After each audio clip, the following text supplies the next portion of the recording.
Chapter 1075. Mulberry Castle was located on the shores of a small lake called Hazeroy to the west of Rushta.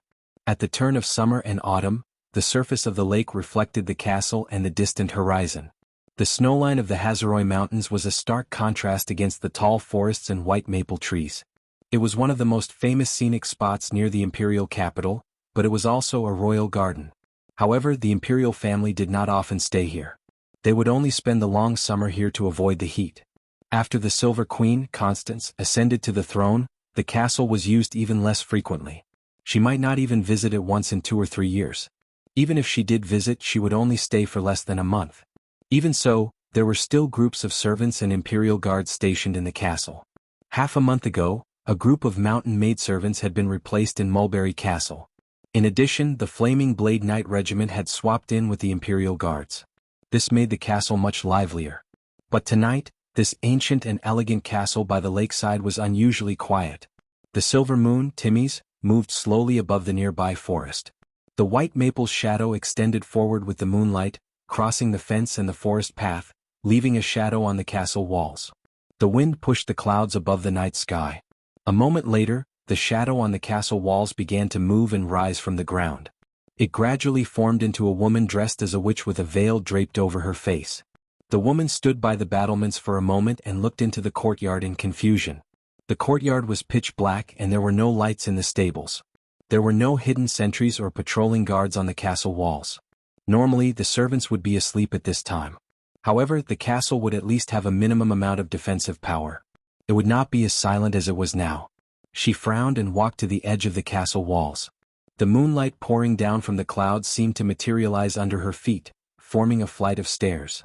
She walked down the stairs and arrived at the courtyard. A faint silver radiance spread out in all directions from her body, sweeping across the entire castle in the blink of an eye. The woman raised an eyebrow as if she had realized something. However, it was at this moment that she suddenly looked back in the direction she had come from. She seemed to have heard something and was about to leave, but it was at this time that a trace of anger flashed in her eyes. She raised her right hand, and a crystal ball the size of a palm suddenly appeared in her palm. Several images were constantly changing on it, like flickering lights and passing shadows. If it was an ordinary person, they would not be able to see it clearly, but she could engrave one of the images in her eyes in the blink of an eye. If Brando was here, he would definitely recognize that it was the scene inside the Cat and Beard Inn. The woman raised her hand, and the crystal ball in her hand instantly turned into silver dust. Her body also shattered like broken glass, melting into the moonlight in the blink of an eye. As soon as the woman left, a few small black shadows landed lightly on the city wall behind her. They were cats. The black cat at the front had a big bow tied around its neck. It looked around curiously, and when it opened its mouth, it spoke in the characteristic sweet voice of Sugar Pot. "Strange, why is there no one? Even if the Knight Regiment has been led away by the Lord, there should at least be guards in the castle, right?" Behind the black cat, a yellow and white striped cat suddenly showed a nervous expression when it heard this. It hurriedly reminded her softly, "Shoo, lower your voice, Mississippi.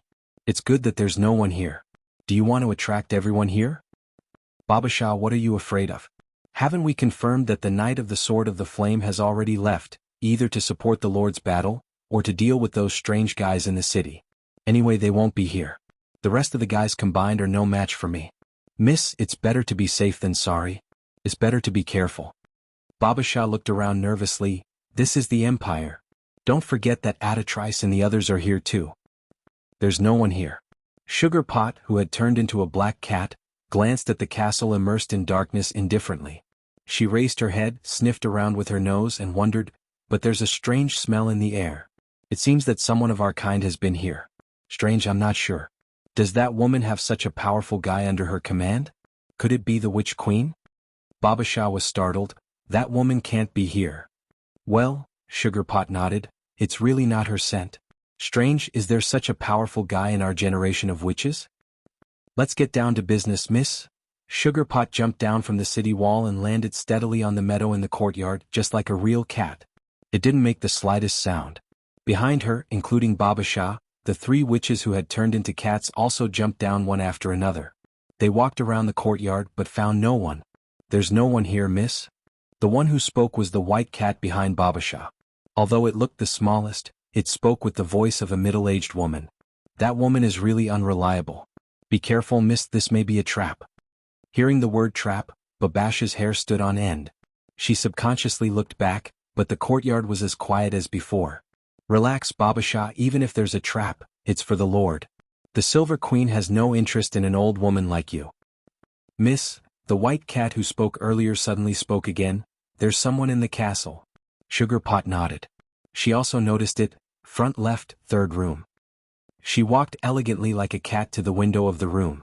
With a light jump, she jumped onto the windowsill and reached out her claws to fiddle with it twice. She opened the window a crack, and a strong smell of alcohol immediately wafted out. "That's why I hate drunkards." Hobbs Barak was indeed a drunkard. He was a dwarf from Ambrose. He was addicted to alcohol, but he was also the best horse trainer in the entire empire. The royal family hired him to be the equestrian master of Mulberry Castle, but he dared not drink on normal days. No matter how careless the dwarves were, they would never dare to ignore the strict rules of the royal family. Moreover, he cherished the current job very much. Not to mention how rich the collection in Her Majesty's stable was, just his identity as the strongest royal horse trainer of the empire was enough to make him feel extremely proud. But today was an exception. The royal guards were replaced by the Knights of the Sword of Fire. The servants in the castle were also transferred earlier. He had to help take care of the knights' horses, so he was left behind. As a result, a few hours ago the knights also left. Now he was the master of this empty castle. He did not dare to touch the royal wine cellar in the basement, but there were a few barrels of fine wine stored in the kitchen.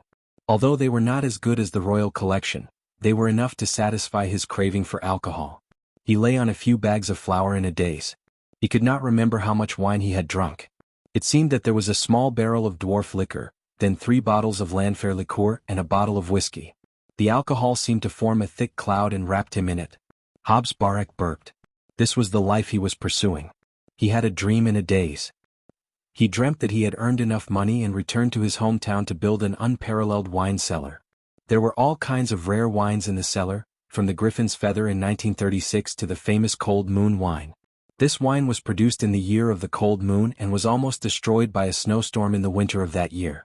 However, because of this, it had a unique cold taste. It was the top collection of every royal family and aristocratic family. He dreamt that he had invited guests to a banquet. There were famous drinkers as well as people of noble upper-class society. On the long table covered with white cloth, there were all kinds of silver plates, piled with famous wines and colorful fruits and vegetables from all over the world. A black cat with a bow on its head was walking back and forth in the middle of the table. Hobbs Barak was stunned for a moment. He almost thought that he was seeing things. Why was there a black cat on the table? He could not help but rub his eyes subconsciously. It turned out that there was not only one cat on the table, but also 2 white cats and a tabby cat. He could not help but sit up. He was about to be furious at the servants in his dream, but before he could say anything, he saw the black cat talking to him. Hobbs Barak, the black cat stretched out its paw and fanned in front of his nose. It said with a look of disgust, "Damn drunkard, I'll give you a few words or I'll send you to hell." The dwarf trainer's eyes widened. The cat actually spoke human language. He shook his head and thought that he was indeed dreaming. But a moment later he suddenly woke up. Everything in the dream had turned into bubbles, and the surrounding environment had turned into a pitch-black kitchen. The narrow space was filled with the strong smell of alcohol and raw meat. On the wooden table directly opposite him, there were exactly 4 cats standing there. Among them, the black cat was the leader, and it was staring at him with eyes that were emitting a dim light in the dark. "Ghost!" The dwarf shrieked in fright, his legs kicking wildly as he crawled backwards. With a bang he crashed into the water bucket behind him. A series of rustling noises came from above his head, and the various spice jars that were originally placed on the shelf immediately toppled over, smashing into his head and face. "Ha!" Sugarpot could not help but laugh at this guy's stupidity. But she quickly put on a straight face and said, "Hobbs Bar, did you hear what I said?" The witch was good at controlling dreams. She had already known the name of the other party in the dream. However, the dwarf trainer was so scared that he broke out in a cold sweat. It was not a good sign to meet a black cat in the middle of the night in Wound. Some legends in the countryside often believed that black cats, like crows, were the messengers of death. Moreover, these animals that brought bad luck were often associated with the witches, which was even worse. Hobbs Barak did not know that the people in front of him were the witches, but he was extremely frightened. He thought of the black cat's words and thought that it was really the messengers of death who came to send him to hell. Did he drink himself to death? He could not help but feel sad. The sad thing was that he had not drunk enough.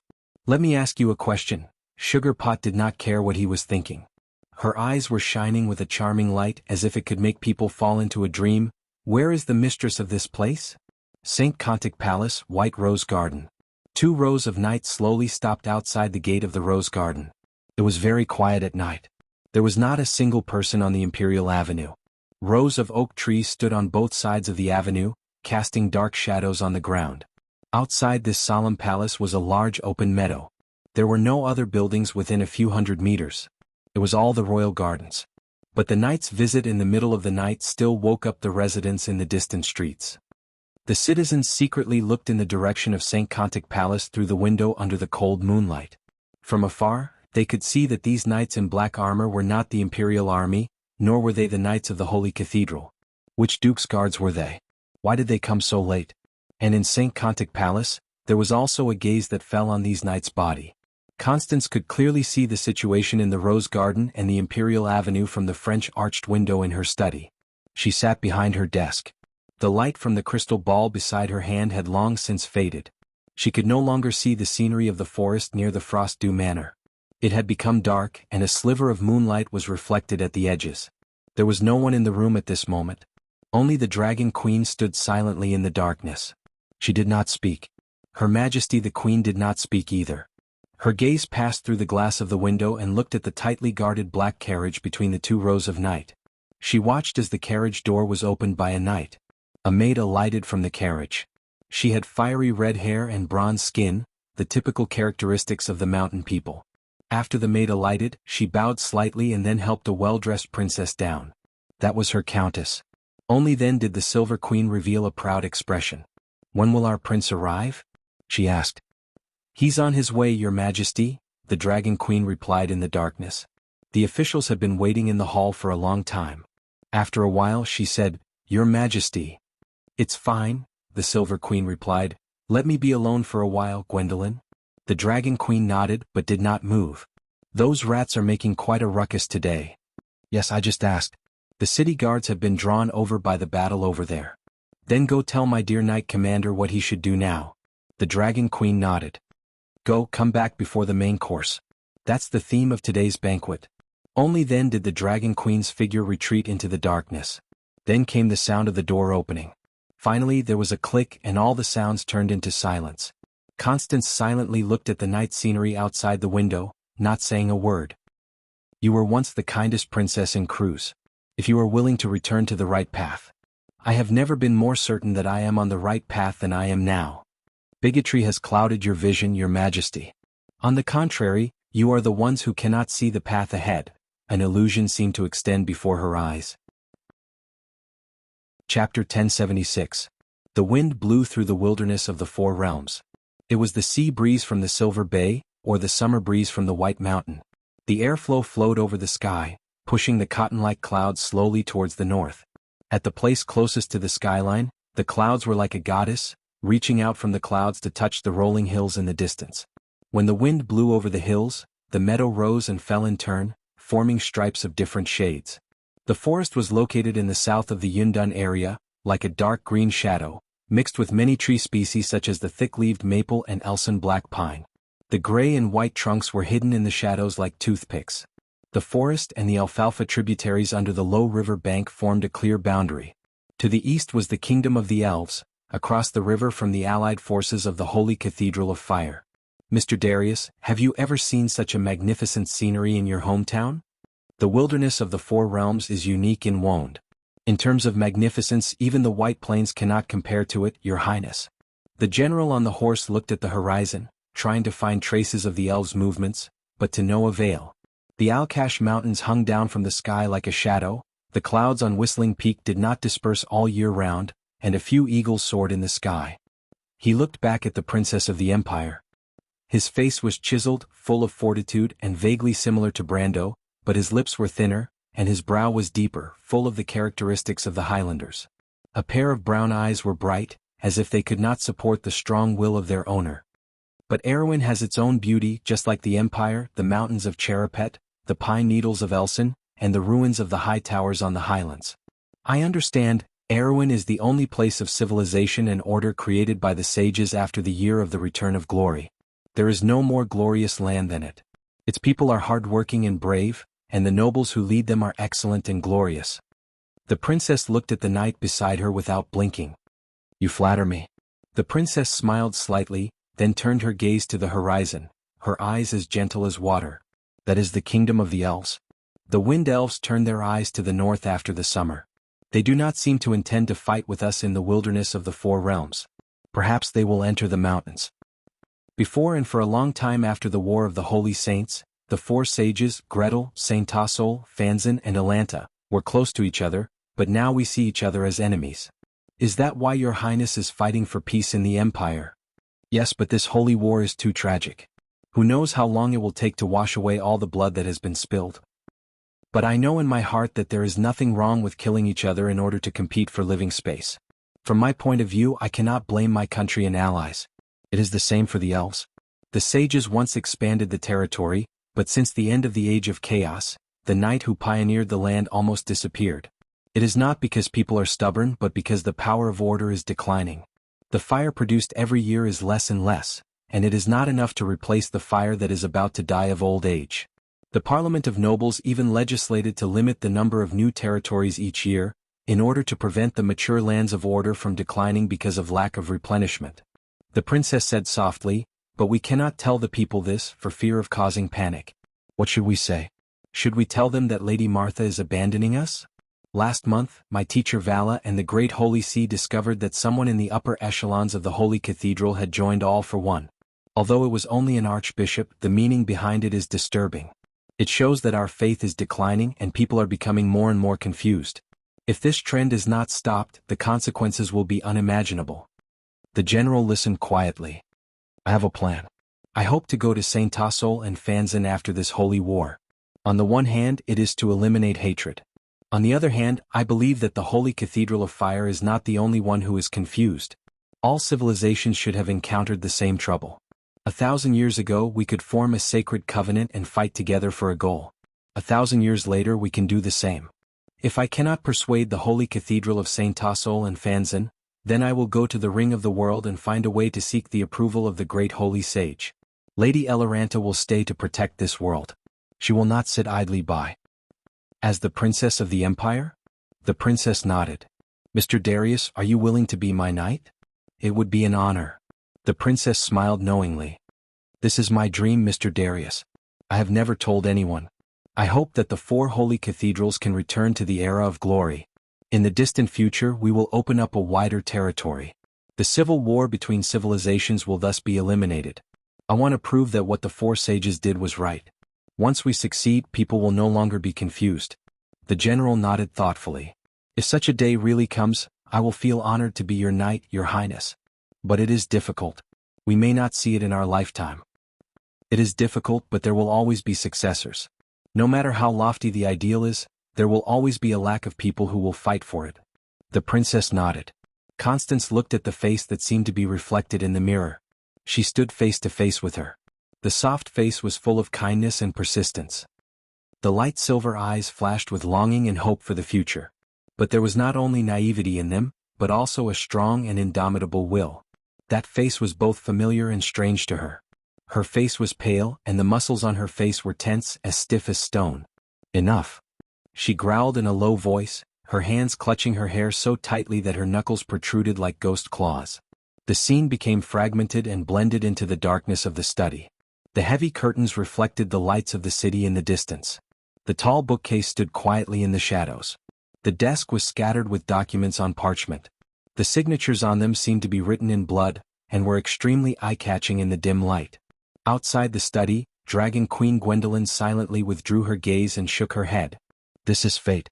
It is laughable and true but not worthy of pity. Because everyone has to face it and no one is more noble than anyone else.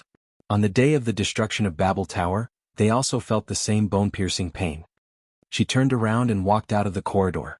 In the guest hall, a knight had been waiting for a long time. He seemed to be restless. Gwendolyn took in his expression and replied, Her Majesty does not wish to receive guests for the time being. She has entrusted me with full authority to handle emergencies on her behalf.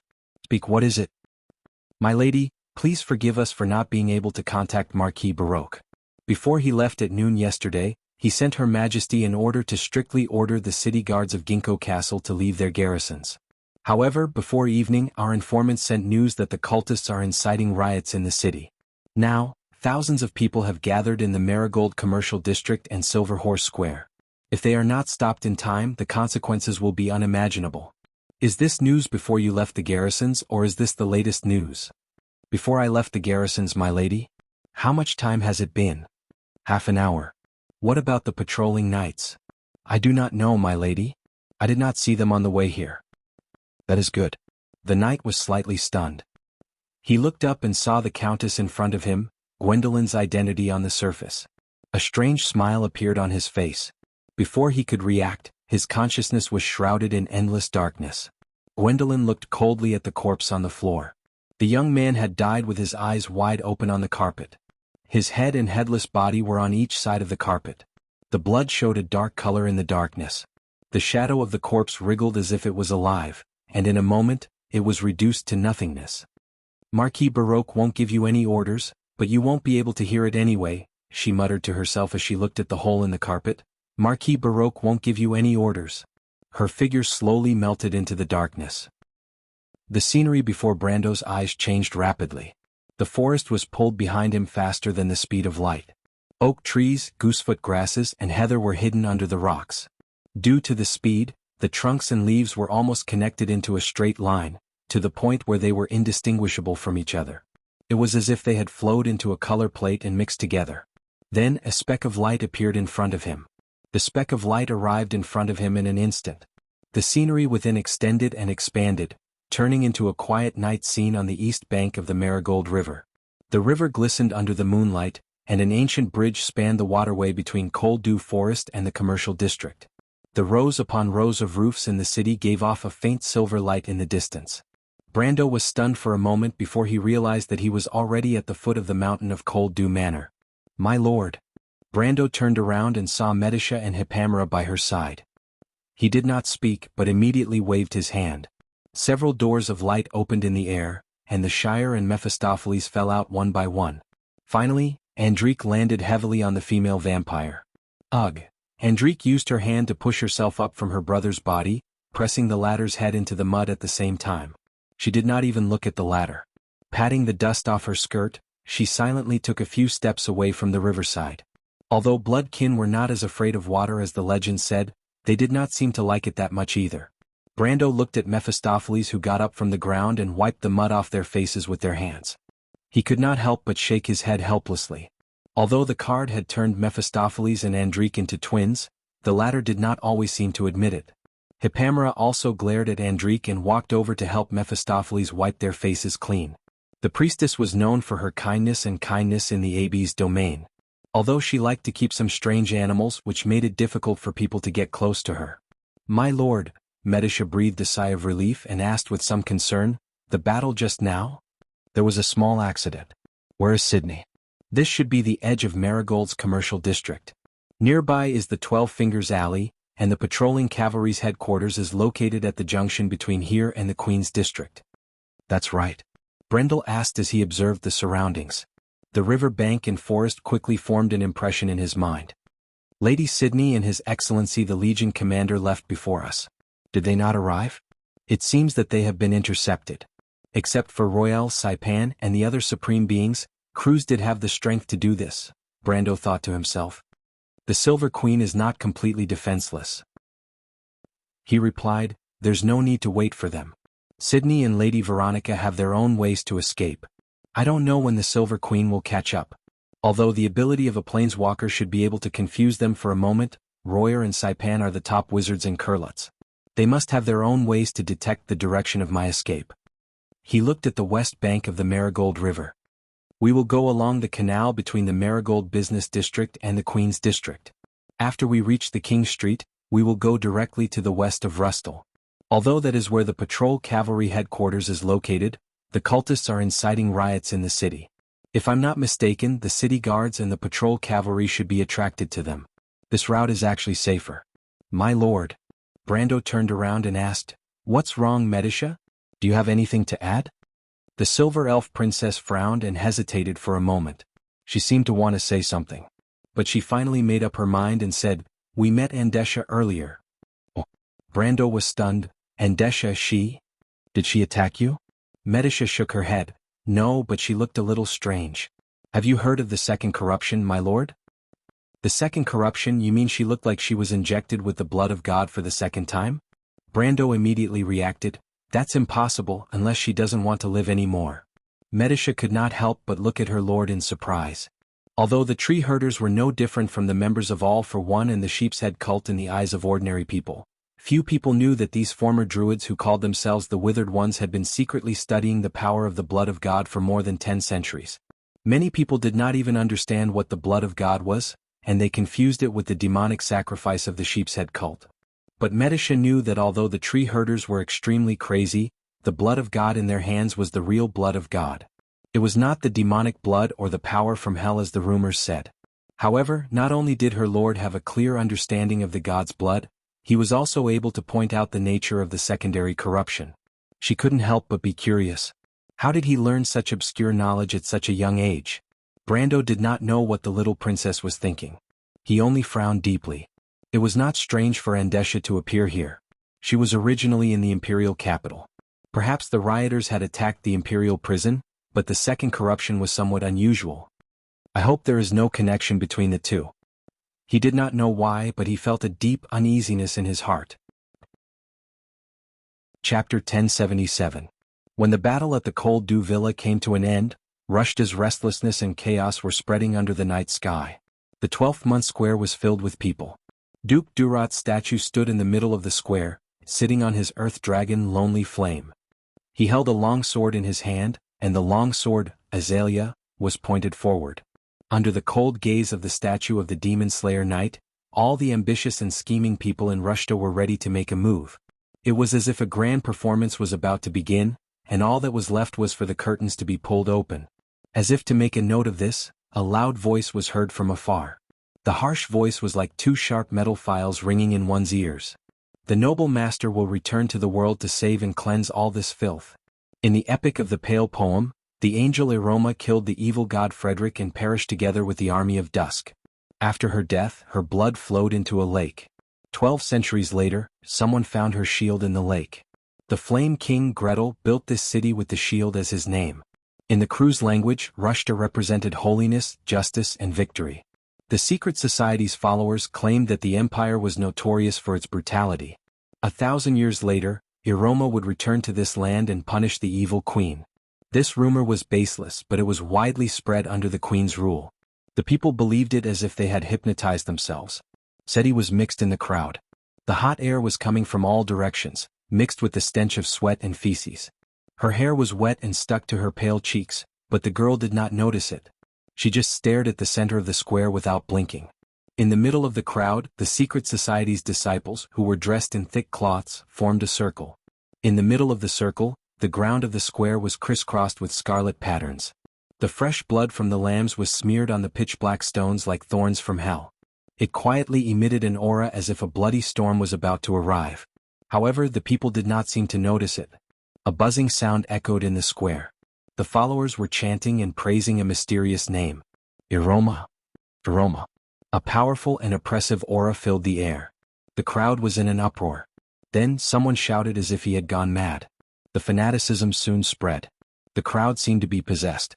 Everyone raised their arms, sweating profusely and shouting at the top of their lungs. Seti was soon separated from Al in the crowd, but she did not realize it. She raised her arms as well, and a ring of fire seemed to be reflected in the depths of her blue eyes. She seemed to have found a quiet place in the crowd. She saw the archangel holding the sacred sword step out of a white light. The angel swung the sword in the direction of the empire's palace and the palace. Seti saw the evil empire burning. Nobles screamed and the queen in the flames. She saw her brother who had lost his life in the war in the south. She saw that hateful war, and she saw all the people who had created this pain, the people in power she hated, and even the people who were indifferent and numb. They were all turned into ashes in the flames. That's right. Burn them all. A voice echoed in her mind. Burn those damned rulers. Burn those fat nobles to death. Burn those heretics. Burn it all, this evil and filthy world. Seti saw someone pulling her from behind. She came back to her senses. She turned around and saw a disciple of the conclave standing behind her. The other party's entire body was covered in a thick black cloth. Only one of his eyes could be seen, shining with an icy cold light. For a moment, Seti thought that she had seen a poisonous snake. She instinctively took a step back. The bishop is looking for you. The bishop is looking for me? Seti was stunned for a moment before she remembered what Al had told her in the afternoon. She looked around but did not see her lover. Where's Al? She asked. You will find him after the ceremony, the disciple said coldly. Seti did not dare to say more. She knew the consequences of disobeying the bishop. She nodded silently and followed the disciple out of the crowd. The two of them walked into a shop near the square. It looked like a bakery. The outline of an oven could be vaguely seen in the dark room, but several tables had been overturned. The floor was a mess.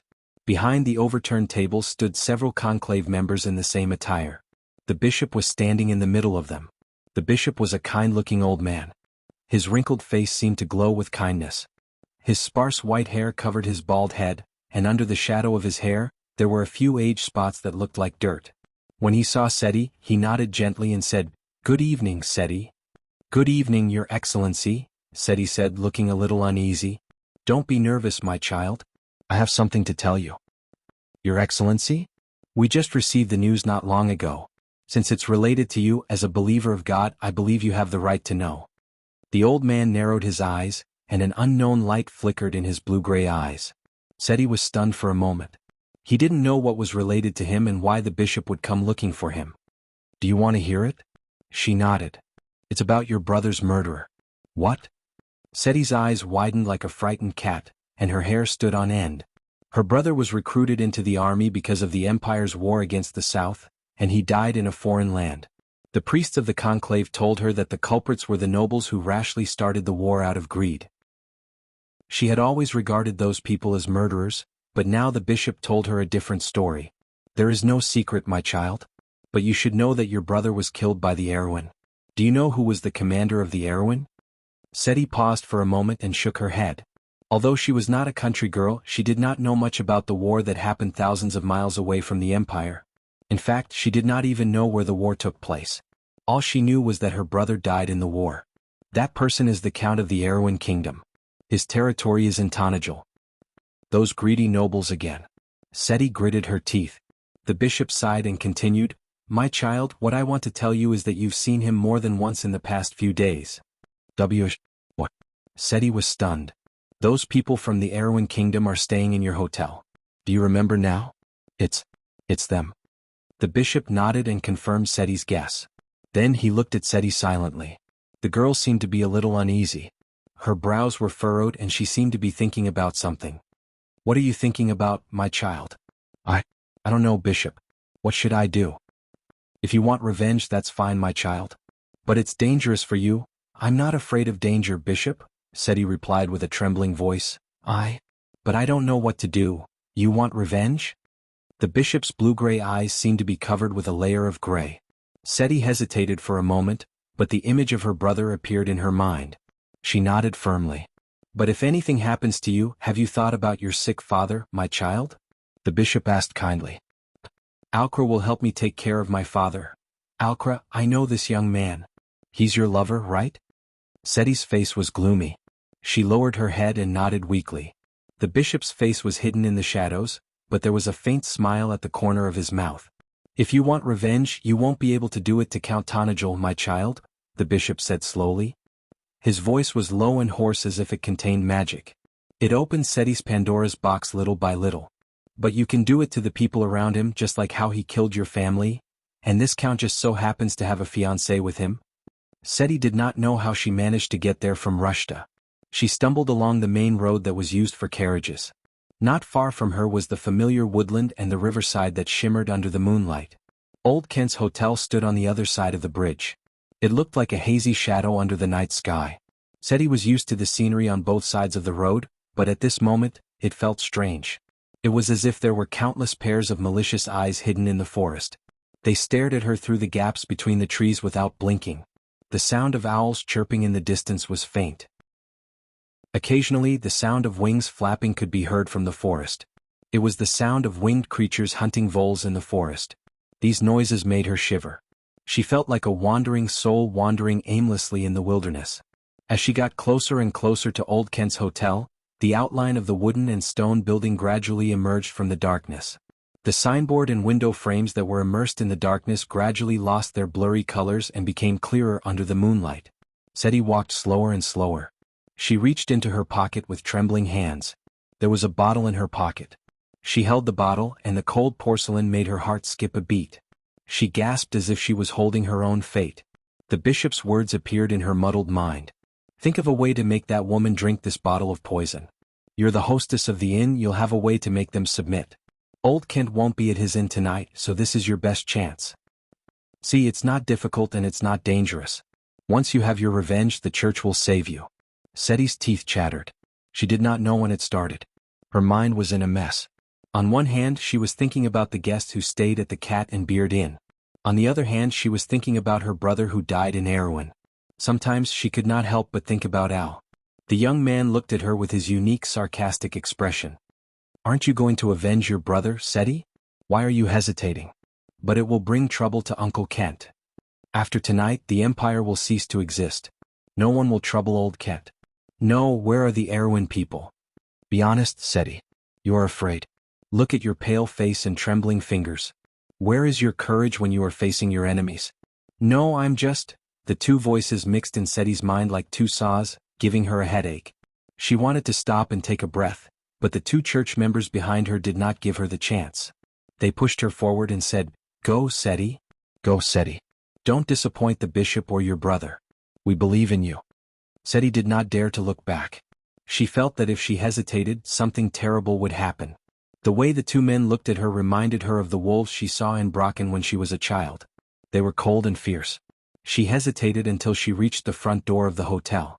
The door was closed, but she knew that Old Kent would leave the key under the carpet in front of the door when he left. Trembling, she bent down, wanting to fumble for the brass key. But at this moment, a slightly curious voice came from behind the door. Who's outside? The voice was light and rhythmic, full of musical notes. It was as if the owner of the voice had put all of her curiosity into it. Seti froze as she recognized the voice. It belonged to the merchant girl who was easy to talk to. Author's note: I recommend a good D&D online game novel called The Creed of the Scoundrel in Online Games. The story is interesting and the setting is rigorous. It is said that the setting of the game world is more than 100,000 words long. The updates are very good and I strongly recommend everyone to read it. The introduction of the book. First, be kind to others. Second, be kind to others. Third, help those in need. This is the creed of the scoundrel Baggins in the world. The setting of this book is from D&D. It is guaranteed to be updated at least 6,000 times a day, with occasional updates ranging from 10,000 to 20,000. Chapter 1078. Warning: you have received plague damage, 0 damage, 33 of which have been resisted. Warning: you have received plague damage, 0 damage, 31 of which have been resisted. Warning: you have received plague damage, 0 damage, 40 of which have been resisted. Brando suddenly stopped and opened the battle log in his vision. A pale green screen appeared in front of him, and it was filled with shocking system records. He immediately looked up and saw that he had entered the Empress District. This was the busiest district in the whole of Rushta. Dozens of the Empire's most famous merchants were stationed on both sides of the street. The majestic buildings were now immersed in darkness and silence. Every door and window was tightly shut, and a thin layer of fog hung over the street. Fog. Brando suddenly raised his hand and opened his palm, revealing the bodies of several flying insects. What is it, my lord? Behind him, Medisha and Hippamera also stopped. The latter looked at him curiously and asked. However, the silver elf princess stared at the colorful flying insects in Brando's hand without saying a word. There was a calm light in her eyes. You know them? Brando asked. These are the plague insects. They live in the fog of the gray wilderness and reproduce by devouring the corpses of demons and the stench of fallen souls, Medisha answered quietly. I have seen them more than once. These are larvae, Brando nodded. They haven't fully matured yet. The ones you have seen should be adults. He narrowed his eyes and looked at the dead silent street in front of him. He knew where Medisa had come into contact with these insects. The plague insects were the inhabitants of hell. They fed on rotten flesh and were usually born from the same mother. The mother was a kind of giant insect, and there was usually only one in a colony. The plague insects would rarely stray too far from the mother, and they would also rarely migrate out of the gray wilderness. But there was one exception. Among the 12 branches of tree herders, the goo insect lords had been insect wizards for generations. This branch of tree herders controlled a large number of plague bugs. As early as the War of the Holy Saints, the tree herders had fought against the silver elves and humans more than once, so Medisha should have seen these visitors from hell more than once. The current goo insect lord, Myad, had been captured by the Empire a few decades ago and was locked up in an underground prison in Lusk Tower. However, even Endesha was alive and kicking outside not too long ago, and Myad would definitely not be content with being left alone. Looks like Her Majesty isn't the only one in trouble. Should we prepare for battle, my lord? Medisha asked. Let's cast a defensive spell first. These larvae won't cause us any trouble, but it's hard to say what will happen if we go further in. Brando frowned. Every branch of the tree herders was difficult to deal with.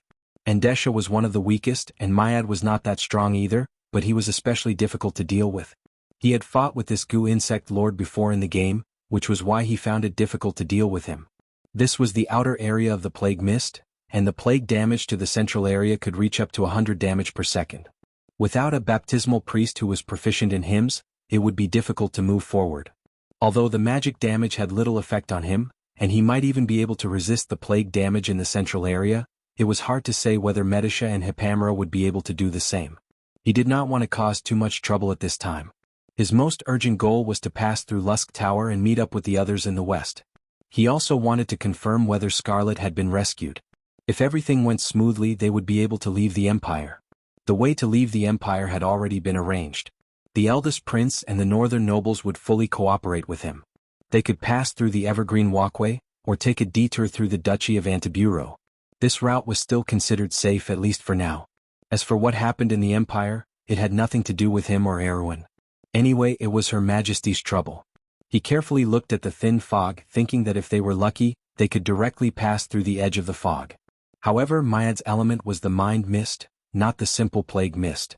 It was easy to get lost in the fog, and it was not so easy to leave. Besides, Myad was a psychopath. He might not allow a few living people to leave his plague mist unscathed. But it was too late to retreat now. The trade zone was behind them, and who knew if the Silver Queen had chased after them. Hipamera put up a defensive light shield, but Medisha did not react. Brando glanced at her and remembered that the Silver Folk were immune to diseases. In their confrontation with the Lord of the Parasites, they won more than they lost. The blood of the Silver Folk is really enviable. He could not help but sigh. The Lord is not bad either. Medisha smiled. I'm just a poor ghost. How can I be envious of the Lord? Is that so? How can there be such a cute ghost? Medisha stared, her silver eyes seemed to be shrouded in a layer of mist. Hipamera could not help but giggle. The atmosphere eased a lot for a while and the three slowed down their pace. The Queen's district was a little more than 2 kilometers long. The whole area was made up of a main street, with magnificent shops and tall buildings on both sides. The shrine of the old god of commerce, Kru, stood in the mist not far away. At this moment, it had already become a monumental building to commemorate the glory of the gods in the past.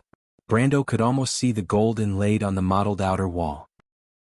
Their brilliance was dim and the glory of the past was no longer there. The Holy Cathedral of Fire was very generous and did not knock it down.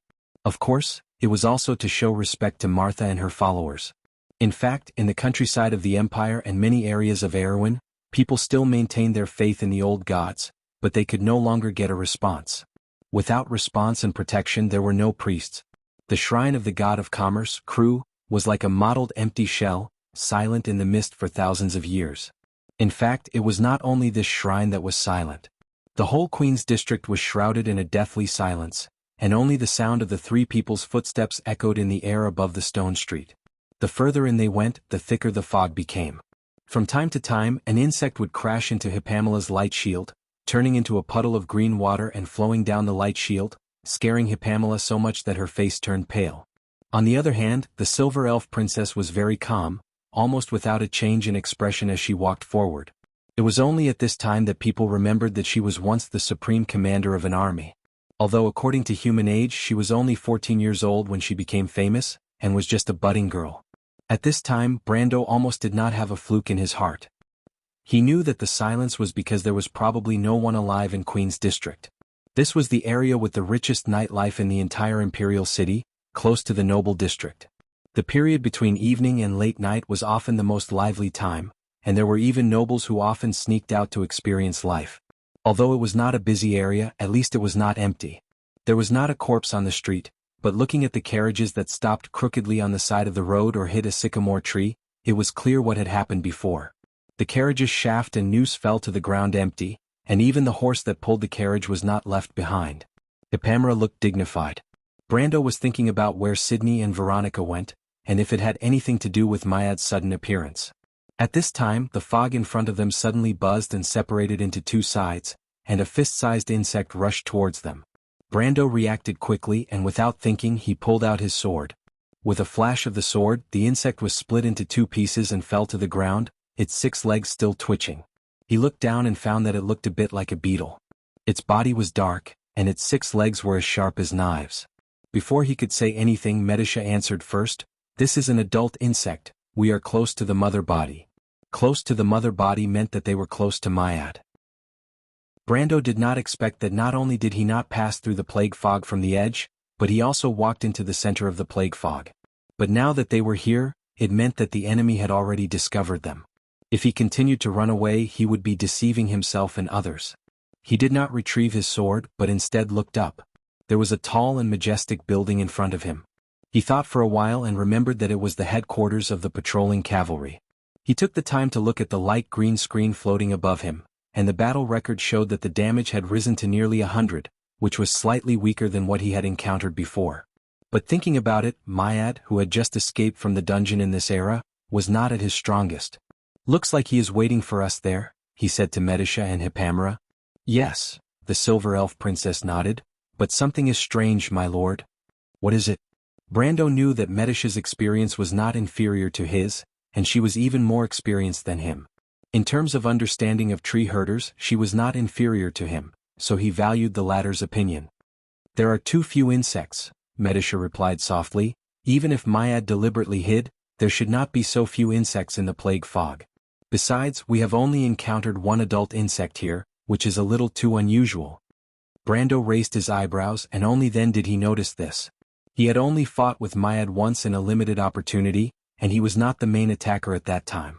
At that time, the Grecius Knight Squad was only responsible for containing the insects, and the real attacker was the Diamond-level warrior guild.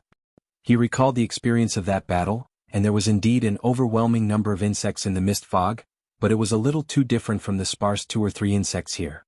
"What do you think?" Brando asked cautiously as the 3 of them walked forward carefully. "I thought of a possibility," Medisha shook her head gently, "but I am not sure." Brando looked at her biting her lips, and a thought flashed through his mind, but he did not ask any more questions. The patrol cavalry headquarters in the mist fog was like a living creature of flesh and blood. The towering fortress-like building was its back, and the city wall was its snaking neck and spine. It curled up there, motionless, as if it had fallen into a silent sleep. There were no signs of living people in the fortress, and it was obvious that they had all died. Fortunately, the patrol cavalry headquarters had a camp outside the city, and the headquarters in the city was usually only guarded by a squadron of cavalry. But even so, this incident was enough to shake the upper echelons of the empire. One must know that among the patrol cavalry in the imperial capital, most of them were nobles. The commander of the patrol cavalry headquarters was the Count of the Empire, a master second only to the supreme class. If he was here when the incident happened, then the crew's people would be in even more trouble. The 3 of them went through the city gate, and the suspended suspension bridge did not cause any trouble for them. Then they went through the empty courtyard, the front door of the manor, the corridor, and the spiral staircase. There was not a single person in the entire fortress, and there were not many insects. They only encountered a few attacks along the way, and it was not so much the plague swarm, but the individual insects that were left behind after the swarm. But the thick mist fog that shrouded the place told Brando that this was definitely the center of the plague swarm, and not the place where the swarm had passed through. They went all the way to the 3rd floor of the fortress, which was also the top floor. This was the center of the patrol cavalry headquarters, and in theory the Count's office should be here. The internal structure of this kind of military building was similar, and Brando was quite familiar with the crew's stronghold, so he quickly found the Count's office along the corridor. At the door of the office he finally saw the only few humans on this trip. To be exact, there were a few corpses. 2 of them were crawling in the corridor, facing down, wearing the uniform of the patrol cavalry headquarters. The uniform was pale, and black blood seeped out from under their bodies, seeping into the thick carpet. The other person was leaning against the wall. His face was badly mutilated, and his facial features could no longer be seen clearly. It was as if something had gnawed a large hole in his face. He was dressed in a more extravagant manner. He was wearing a Count's windbreaker, gold-trimmed breeches and boots. His entire body was covered in bits and pieces of ornaments. He was also wearing an extremely luxurious breastplate. Unfortunately, this breastplate could not save his life. There was a big hole on the left side of the breastplate, and dark red blood was flowing out from it. This should be the fatal wound. The corpse leaned against the walnut wall with its head tilted, and the wall was smeared with blood. His sword was scattered to the side, and Brando recognized the other person's identity when he saw the sword. The Scarlet Falcon proved that this person was the commander of the patrol cavalry headquarters, one of the counts of the Empire.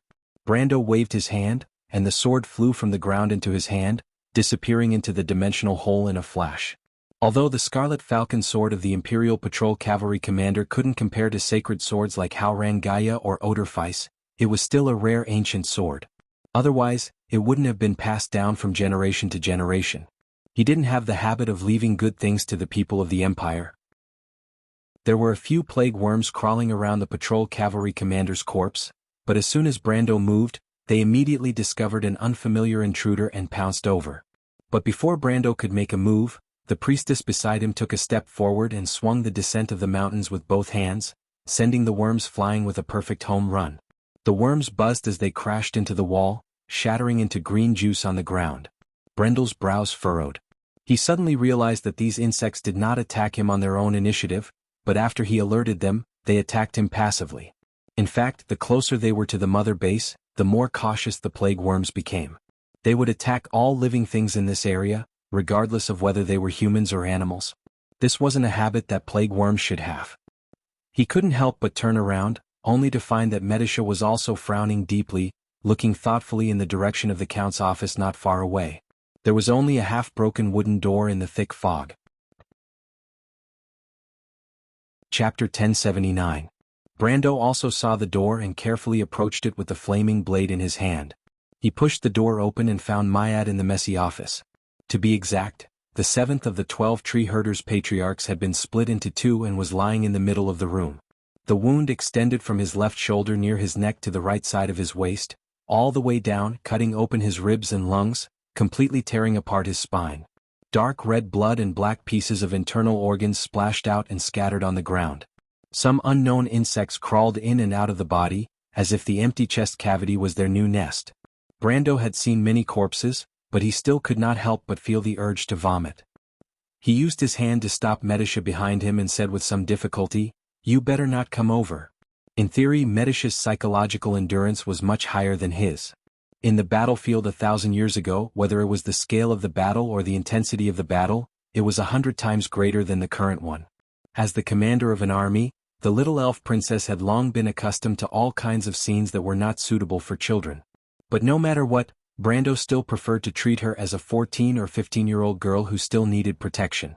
Medisha pursed her lips and took the initiative to stop.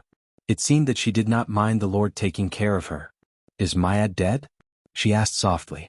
Brando nodded. Like Medisha, he had more or less guessed this point. The strange behavior of the insects all revealed this kind of information, but it was too unbelievable. In history, Mayad died around the time of the Year of the Stars. As a world boss, he died in the hands of players. That battle was spectacular, and many guilds became famous because of it.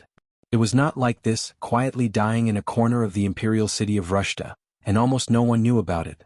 The 2 of them did not speak. Hippamra did not seem to be used to the current situation and did not speak either.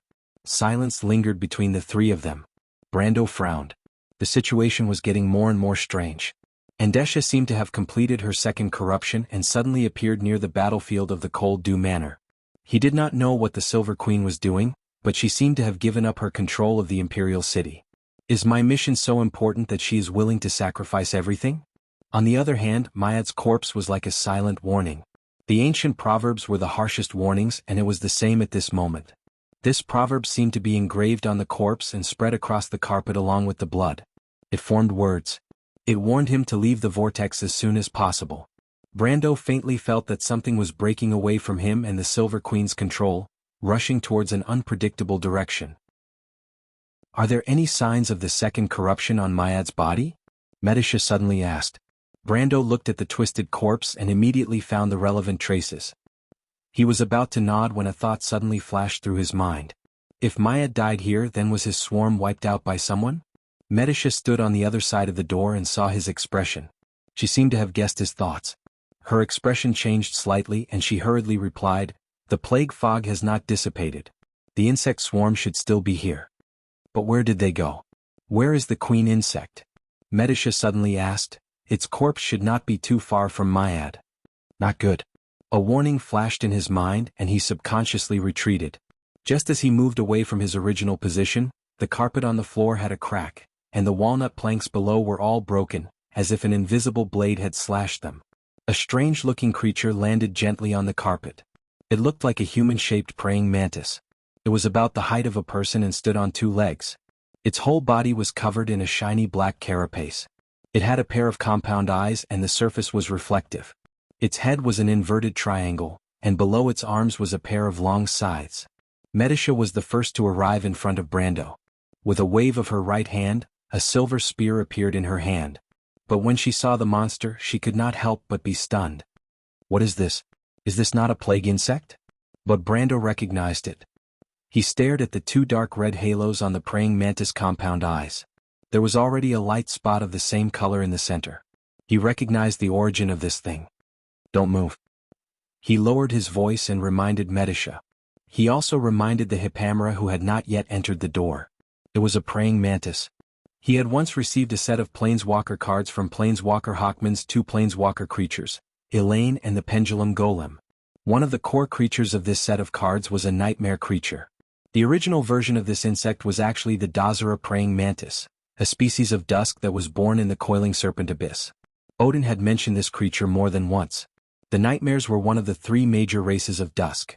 The main enemy of the Earth Legion was the Crystal Cluster, and the giants were mainly responsible for fighting against the children of Fenrir and the nobles in the elemental frontier. Only the nightmares rarely appeared in history.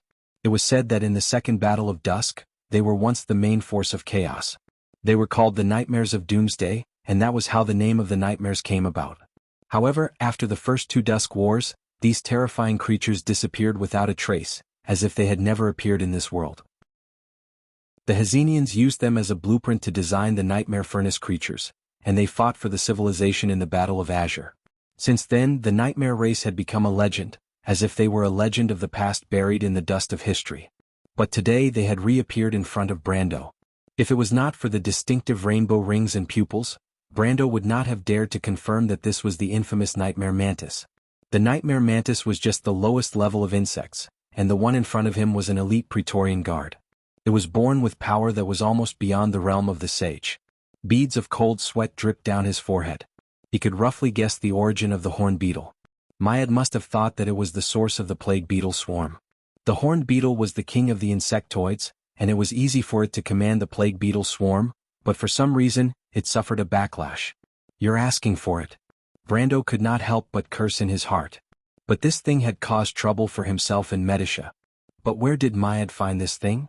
He thought again. The nightmare mantis had very strong dynamic vision, but that did not mean that it could not detect Brando and Medisha when they were quiet. The mantis tilted its head slightly and looked at the two standing at the door.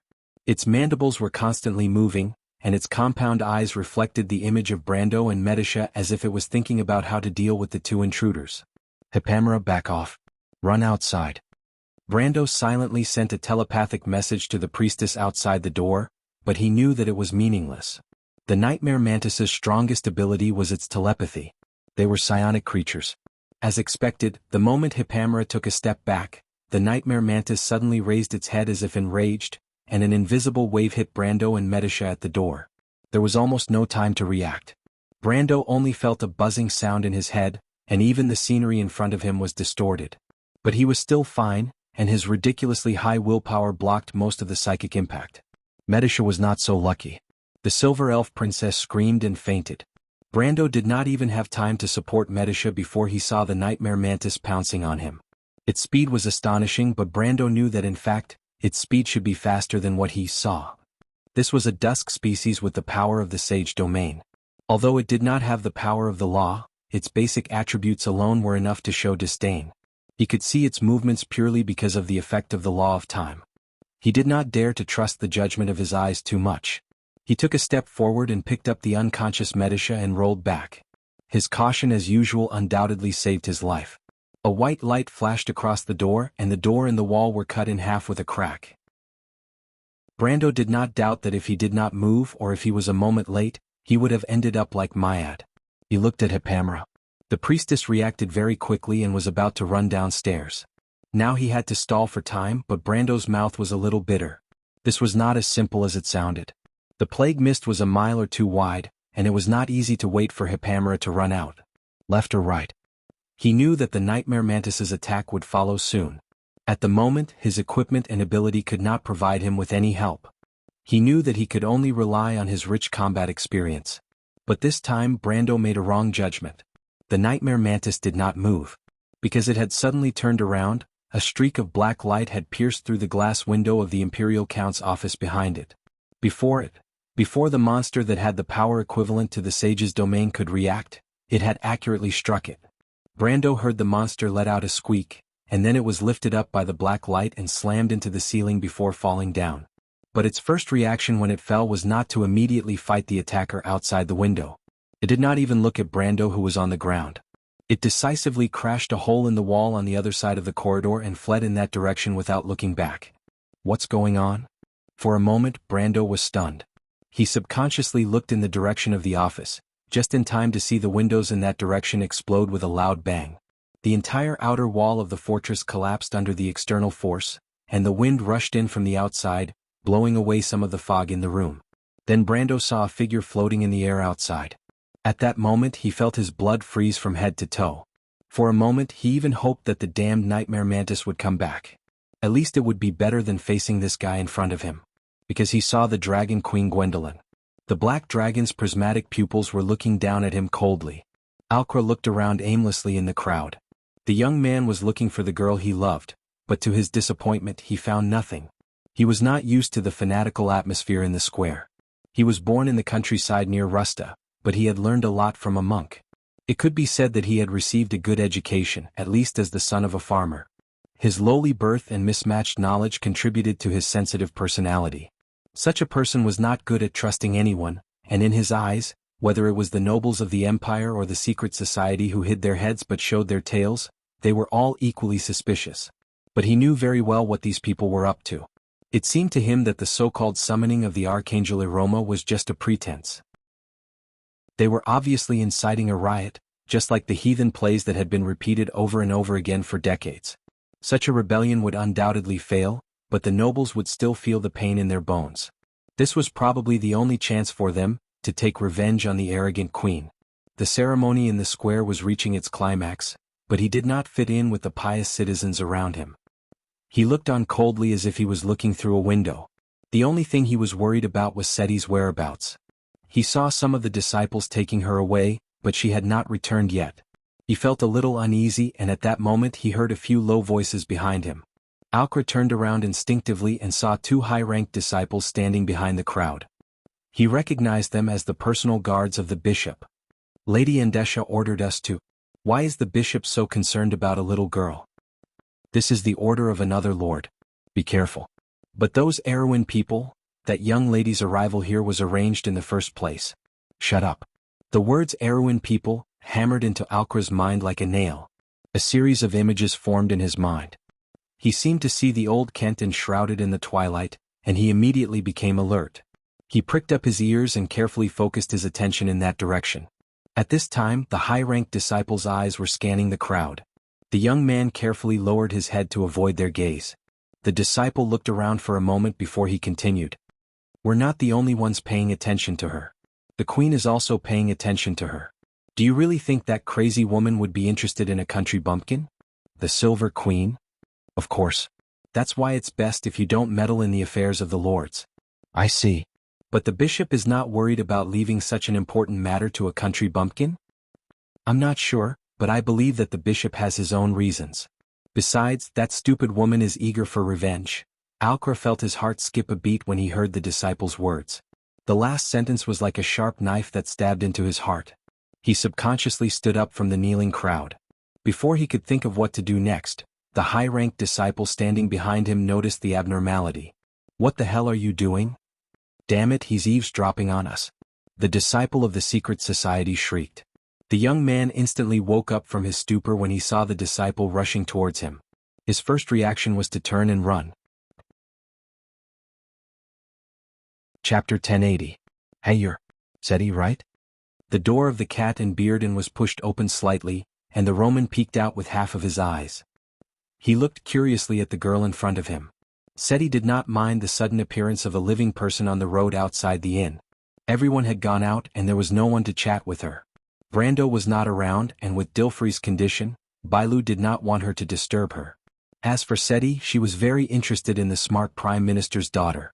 Unfortunately, the latter was not willing to talk to her after a few words. Previously, she had spent half an hour observing the flowing river outside the inn, but this kind of thing was always tiresome. Now that someone had come to her door to chat with her, she was very happy. Seti trembled and nodded with a pale face. "Did you lose anything?" "No, no. But you don't come to the inn at night." The Roman suddenly found it interesting. He opened the door, grabbed Seti's hand and pulled her into the inn. He then winked at her proudly. "Don't be offended. Brando told me to be careful." The poor girl's heart skipped a beat and her mind was in a mess. "Didn't he tell you to be careful?" But the latter did not mind. "Seti is one of us, so I don't think it's a problem." Romaine's enthusiasm and unreserved trust made Seti's heart skip a beat. This was completely different from what she had expected. She thought that the people of Aween would be arrogant and vicious, and not treat her as one of their own. She was at a loss for what to do, and her heart was filled with guilt. On the one hand, she was motivated to take revenge, and on the other hand, she could not equate the person in front of her with the target of her revenge. "Do you have anything interesting with you?" The Roman curiously noticed Seti's hand on her chest. No. Seti's face was pale and her forehead was wet with cold sweat. Fortunately, the Roman did not notice it and he was focused on her chest. "Then what are you here for?" Seti stuttered. "Uncle Kent went out, so I came to see if you need anything." "The kitchen, there are." "That's good," Roman interrupted her. "Come and chat with me." "What?" "I'm not hungry but I'm bored." "Come and chat with me, Seti." Okay. "Do you want some wine?" "The kitchen. There's cider in the kitchen." Seti seemed to have recovered from his stupor and managed to complete his sentence. "Cider." The Roman pondered for a moment and nodded. "But you'll have to hurry." The girl breathed a sigh of relief and walked towards the kitchen in a daze. She didn't know whether she should continue or not, but she had to find a private room to calm down first. Just as she started to move, a white shadow flashed in the dark, and a white fox landed gracefully in front of her. She jumped in fright and looked at the creature that suddenly appeared on the table not far away. The latter raised its head and stared at her with a cold gaze. It gave people a strange feeling as if it had intelligence. While Seti was puzzled, White Mist suddenly spoke in a cold tone. "What's that in your arms?" Seti froze on the spot as if she had been shot by an arrow. It was not because the fox could speak human language, but because of the content of the fox's words. Seti's cold and unquestionable tone made her lose her composure.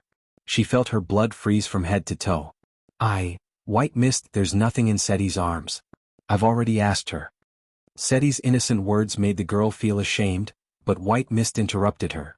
"Shut up." Romaine pouted, feeling wronged. Only then did White Mist turn around to look at the waitress of the inn, her long and narrow eyes flashing with the light of wisdom. "I don't know who instigated you, little girl, but it seems like you don't know much. I suggest you don't be fooled. Those who play tricks behind your back don't have any good intentions." White Mist paused for a moment. In her eyes, she won't care about a nobody like you.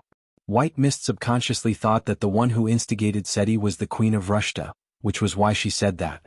Seti was shaken by White Mist's words, or rather, she had been hesitating for a long time. She stood there in a daze and after a while she took out the thing in her arms with trembling hands. In her hand was a test tube about the size of a palm. It was stuffed with a wooden cork and filled with a strange liquid. When this liquid was placed under the cloth, it was inconspicuous, but when it was brought into the darkness, it emitted a cold fluorescent light that was as cold as ice. The fluorescent light radiated from Seti's hand and spread throughout the dark hotel, outlining the outline of every table and chair in the hall. The Roman widened her eyes at the scene. She could not help but ask curiously, "Ha?" The monotonous sound made Seti lower her head. She thought that white mist was mocking her for lying, but in fact the merchant girl did not even think that way. She just thought that the test tube was interesting. "She told you to use this to poison?" White mist was still squinting her eyes. She very wisely guessed Seti's words. "She must not have told you that when you take out this thing, the whole hotel will be alarmed." Seti was stunned. She did not expect the poison to cause such a huge commotion. No matter how stupid she was, she knew that she had been used. The poison would kill her before it killed anyone else. No wonder the two followers of the secret society did not allow her to take out the poison. Seti's scalp tingled when she thought of the two followers of the secret society. Those followers were not to be trifled with. She had seen them kill people with her own eyes. She could not help but want to warn the two people in front of her. But at this time the white mist frowned. It thought of something uneasily. No one would use such a loud poison to alert its opponent. It suspected that the woman behind this had some other tricks up her sleeves. From the beginning to the end, the white mist thought that it was the Silver Queen who was behind this. She suddenly said to the girl in front of her, "You'd better take this thing away. I don't think it's poison at all." As if to prove her words, the bottle in Seti's hand shook violently before she could react. The glass tube cracked and split from the middle. A white light shot out from the broken glass towards the merchant girl, who was still in a daze. "Be careful. It's the blood of God." White mist suddenly jumped up as she recognized what it was. Damn it, that cunning woman. Seti struggled to turn her head around. She did not know what Romain meant by cunning woman, but she saw the beam of white light shot out from her hand and hit the merchant girl about 3 inches in front of her. The beam was blocked by a layer of white light, but it immediately exploded, and a fluorescent green mist filled the entire inn. Seti did not know what it was and could only watch as it happened. Suddenly she felt her fingertips go numb. She looked down and was horrified to see a layer of gray stones spreading up her arms. It first formed numerous spots and then merged into one. It only took a moment for her arms to turn into hard stone. Before she could react, the petrification had already spread to her neck and locked her voice in her throat. Next it was her face. Seti quickly lost her consciousness. The last thing she saw was white mist shooting out of the window like a bolt of lightning. The inn fell into a dead silence in an instant. In the oak forest outside the Cat and Beard Inn, an hourglass was placed quietly on a rock. Under the moonlight, the smooth surface of the hourglass glowed faintly. It was facing a tall building that stood alone by the side of the road until a hand picked it up. "It's time." A hoarse voice spoke. Suddenly, several shadows in the forest came to life. One by one, the secret society's disciples walked out of the bushes. If Seti saw this scene, she would have screamed in fear. She never dreamed that so many people would follow her to this place. The two people leading the group were the two secret society's disciples who escorted her here. One of them held the hourglass in his hand and ordered the others coldly, "I want her alive. You should know what the Lord means." The secret society's disciples did not say a word. They walked out of the forest one after another. Each of them held a crossbow in one hand and a net in the other. They formed a circle and surrounded the Cat and Beard Inn. However, the inn in the suburbs was eerily quiet. The group of people walked on the main road, but there was still no sound in the dark building. The two secret society's disciples looked at each other and did not say anything. That was Gaia's divine blood, one of the top 3 divine blood in the organization. It was second only to the elemental divine blood. As for the legendary supreme divine blood of Martha, no one had ever seen it before. Everyone in the inn, except for the target, must have been petrified. The leader of the secret society's disciples had a complicated expression. The 3 divine blood were treasures of the church. In the past few decades, the church had made great progress in their research on them, which was why they could barely use them on mortals. As one of the core members, he was very curious as to why the Lord would use such a thing on a human girl. He thought to himself that he would get the answer soon.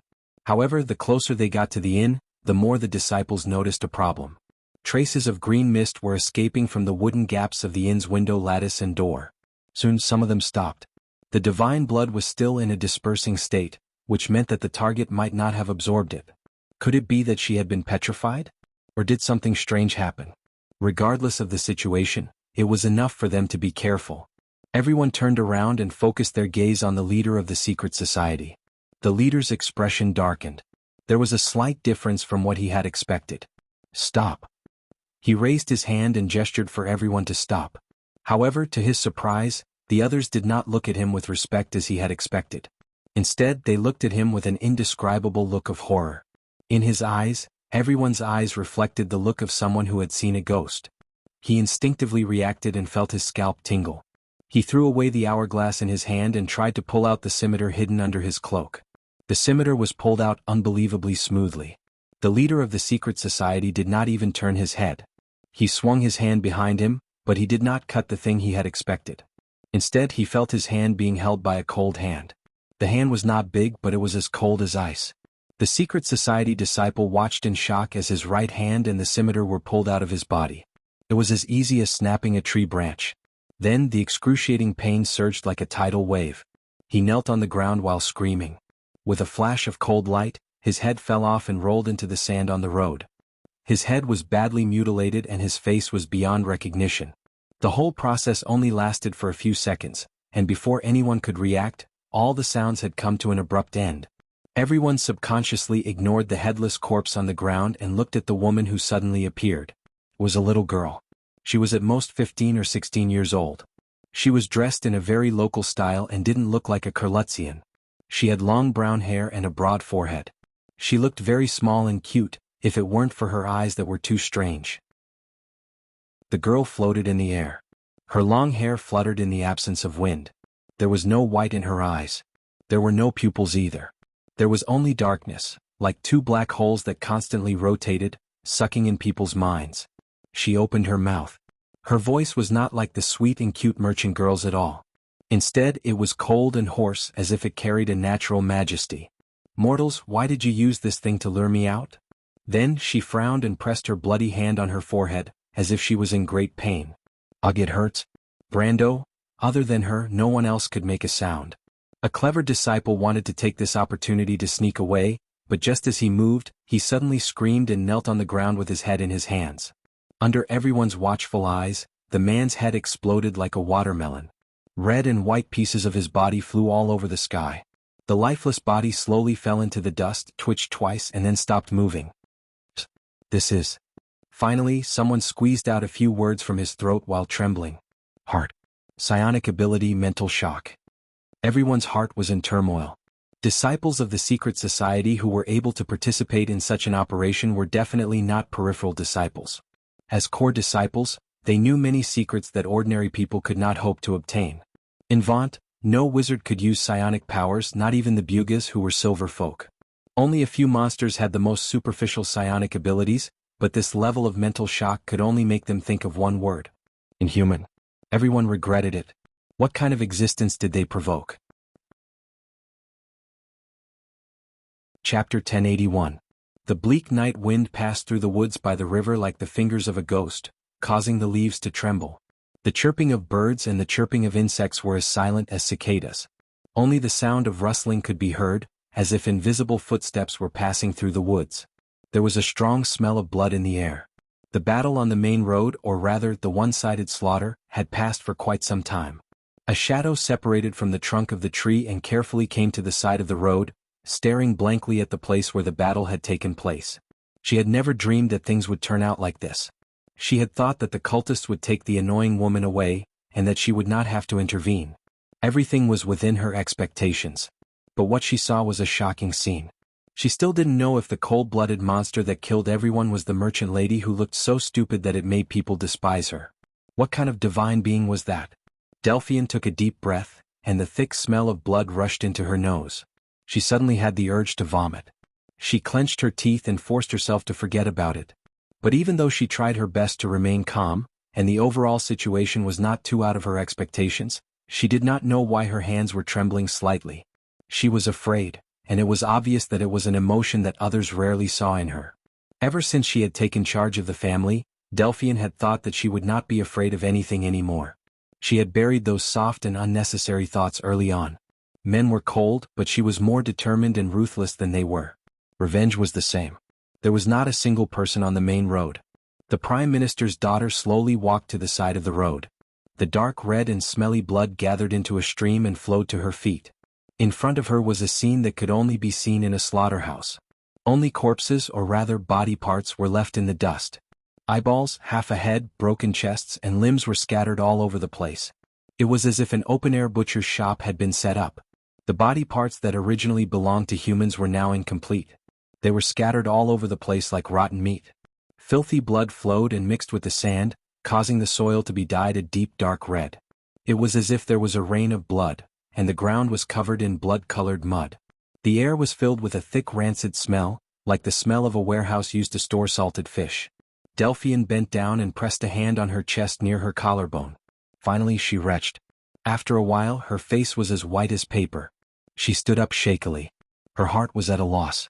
For a moment she didn't know if her choice was right or wrong. She stood by the roadside in a daze for a while before she resolutely turned around and walked into the Cat and Beard Inn. No matter what, that monster should have already entered the imperial capital, and I still have to finish the rest, she thought to herself.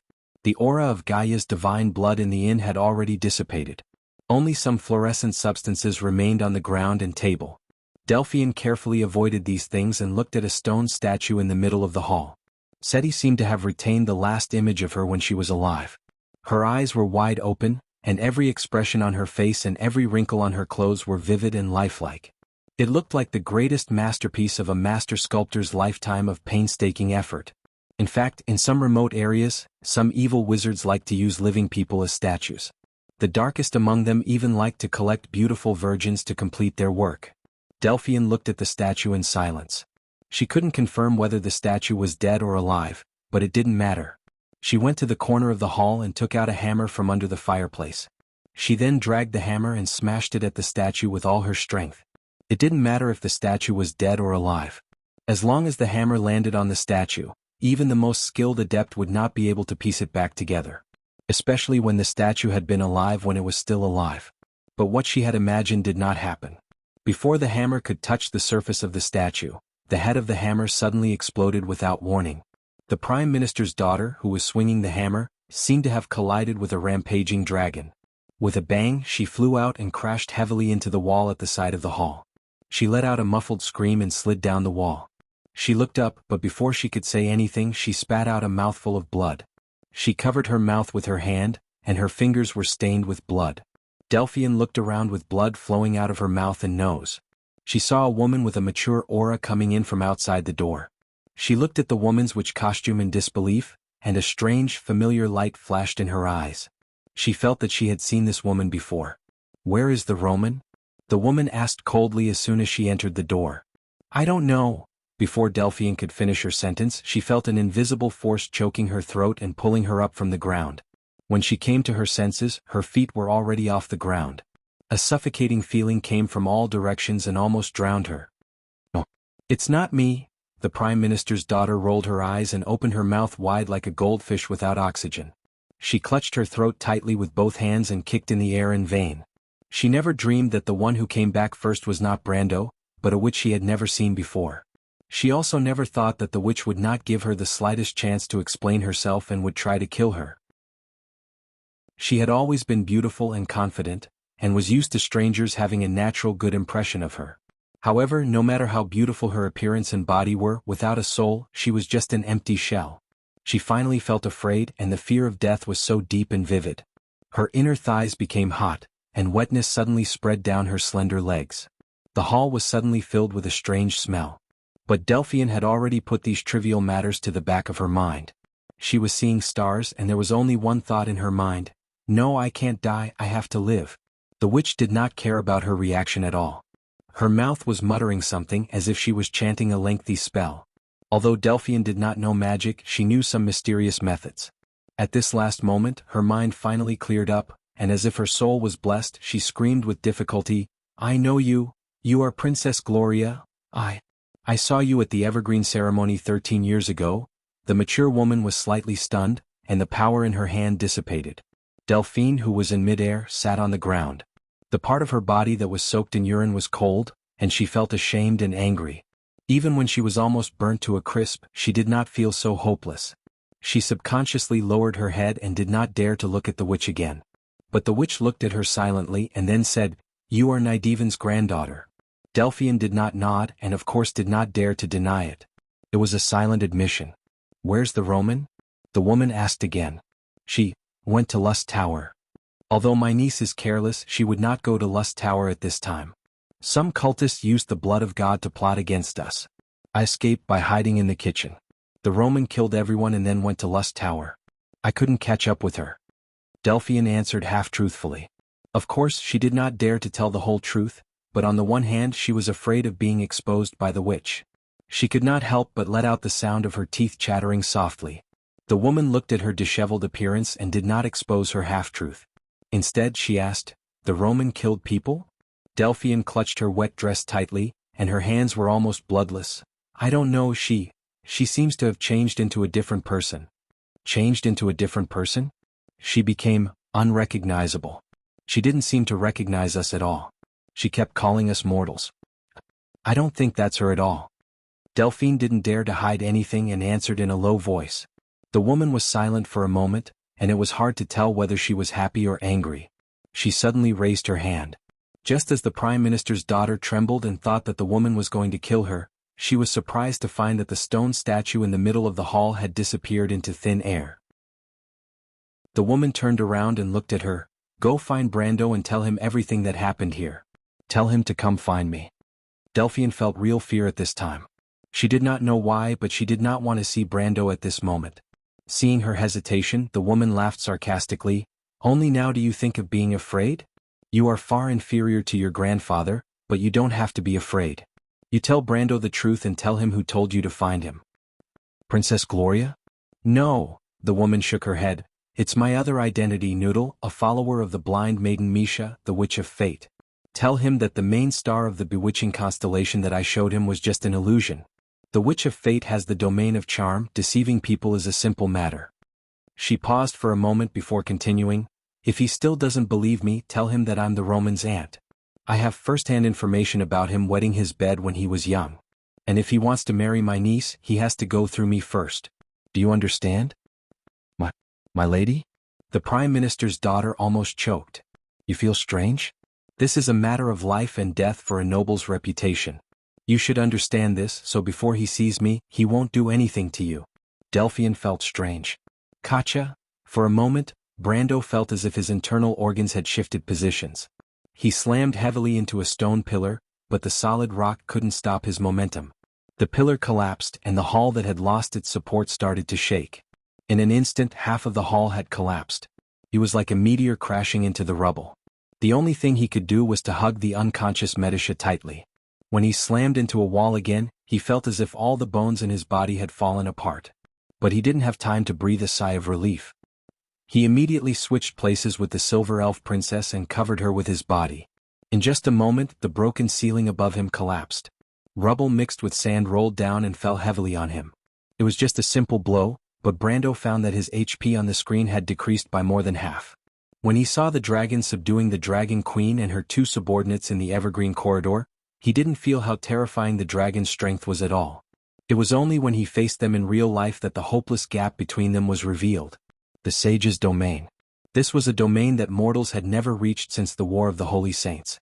The pride of the Gold and Silver Elves was displayed in this terrifying gap. It was an unreasonable suppression. Brando spat out a mouthful of blood, staining the princess's chest red. But he couldn't care less. The flaming blade in his hand flashed forward, and a sword light cut a path under the ruins. Before the two of them were completely buried, he shot out like a ray of light.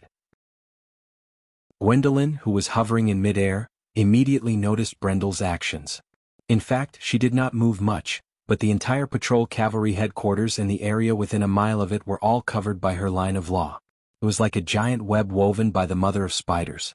Even the slightest movement in this web would be reflected in her senses. She hesitated for a moment before giving up on the impulse to chase after the nightmares. A rare nightmare's queen was important, but it couldn't compare to this young man in front of her. She was furious. This Myad really couldn't do anything right. She had repeatedly warned him not to meddle in other people's business, and only needed to subdue the patrolling cavalry in the city to complete the plan. But she didn't expect him to act on his own. Not only that, he even caused the Nightmare's queen to riot and pay with his own life. The loss of one of the 12 patriarchs didn't make her feel anything, but the Nightmare's queen was the only one the tree herders had found in the final battle. What a pity, Gwendolyn thought. She raised her hand and was about to reel in the net, but hesitated for a moment. She still couldn't bear to part with the Nightmare's queen, so she retracted her hand and gently touched a crystal embedded in her chest. The crystal instantly shone with a faint light. Andesha, the Nightmare's queen, has escaped. Put down everything you're doing and go find it. My lady Mayat, don't worry about that fool. Be careful. The Nightmare's queen seems to have been disturbed by something. Don't act rashly when you find it. Inform me to come over. There was a moment of silence on the other side of the crystal before a reply came. I understand, my lady. Only then did the Dragon Queen come to her senses. She already knew that Brando was a planeswalker, and was not afraid that he would suddenly disappear from her senses. The Silver Queen and the mortals around her couldn't do anything to the Divine People, but it didn't mean that the Golden People were the same. Back then, Kelsey and Odin weren't invincible. Although the planeswalker's method of using energy was strange, it wasn't untraceable. Under the cover of the net of laws, the young man still couldn't escape. But when she carefully searched the big net she had set up, the expression on the Dragon Queen's face suddenly froze unnaturally. She was shocked to find that Brando had completely disappeared from her senses, as if he had never existed. Damn it, what's going on? Chapter 1082. A hand covered in dust and stained with blood reached out from the rubble, knocking the rubble down.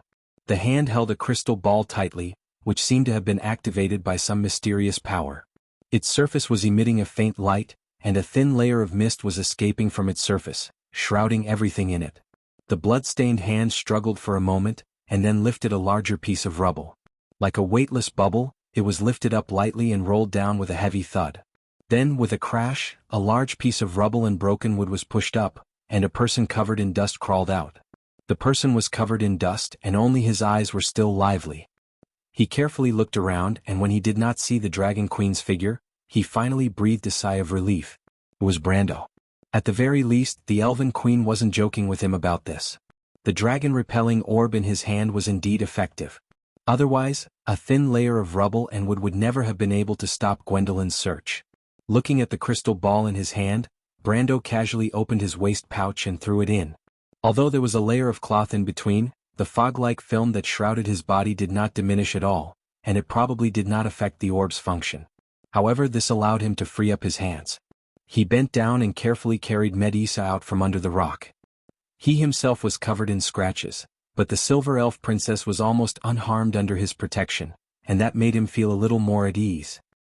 He carried her on his back, and with one hand on his sword, he looked around cautiously. This should be the outer perimeter of the patrolling cavalry headquarters, and half of the fortress had already collapsed in the previous battle. Although the fight between him and the Dragon Queen could not be considered a battle at all, and at most he had stopped the Dragon Queen from pursuing Hippamera, and Gwendolyn had retaliated. And that was all it took to create all that was before him. Brendel stood under the night sky and looked at the scene in front of him in shock. The ruins were more than 10,000 square meters, and it was even more thorough than a demolition. It was like a masterpiece left behind by a bomb squad in the future. The largest fragment he saw was the fountain that was originally in the front yard of the patrolling cavalry headquarters. Fortunately, it was only split in half. Spring water flowed out of the cracked fountain, and half of the front yard was already flooded, as if half of the patrolling cavalry headquarters was originally a water country. Her Majesty is in for a lot of fun now. Rebuilding would cost a lot, but the Empire's people are rich. I wonder how she plans to explain all this to the people. Brando could not help but think gloatingly. He thought that Gwendolyn really did not hold back, and that a sage champion actually dared to use her full strength in the city. Of course, he did not dare to confirm whether the other party had used his full strength. After all, there was the legend of the sage destroying half a city with a single blow. He just hated the feeling of being controlled by others. If he could not become stronger, he would never be able to control his own fate. In this era, he may have stood at the peak of mortals, but compared to those legendary existences, he was still too far away. Looking around, he did not find any trace of the Dragon Queen Gwendolyn. He knew that she probably thought that he had somehow escaped, and thus went to the outskirts to search for his whereabouts. Giant dragons often believed in the physical speed they were proud of, and it was not the first time that they had made such an arrogant mistake because of such an illusion. He was a little worried about Hipamera, who had escaped. There was not much time left for the priestess at that time, and he did not dare to confirm whether she had escaped the Dragon Queen's perception range. Brando used telepathy to contact Hipamera, but found that there was no reply. His heart tightened and he sent a few messages in a row, but he did not expect to receive an unexpected reply from Ropar. The Lord of the Fireclaw Lizardmen was not far from him at the moment. In fact, he was currently at the outskirts of Queens, and was only a few streets away from Brando. Brando asked him about Hipamera, and after receiving a negative answer, he knew that she had already left the battlefield before the battle at the Cold Dew Villa ended. Ropar was a glorious warrior and he did not often choose to retreat, but the mission Brando gave him was to protect the young lady of the Flower Leaf territory, and as a qualified protector, he would always be the first to protect the person he was protecting, and the safest place was his best choice. He had arrived at Queens early, waiting to meet up with Brando, and only when Myad had occupied this place did the latter carefully retreat to the west of Queens, choosing not to clash with the cultists. Brando did not expect this big guy who usually did not care about trifles to have such a meticulous side. He could not help but praise him, and after a few words of affirmation, he asked, "Is Vahina still by your side, Ropar?" "There's nothing wrong with Miss Vahina, my lord," the Lord of the Fireclaw Lizardmen answered in a methodical manner. "We also met others." "Others?" Brando was slightly stunned.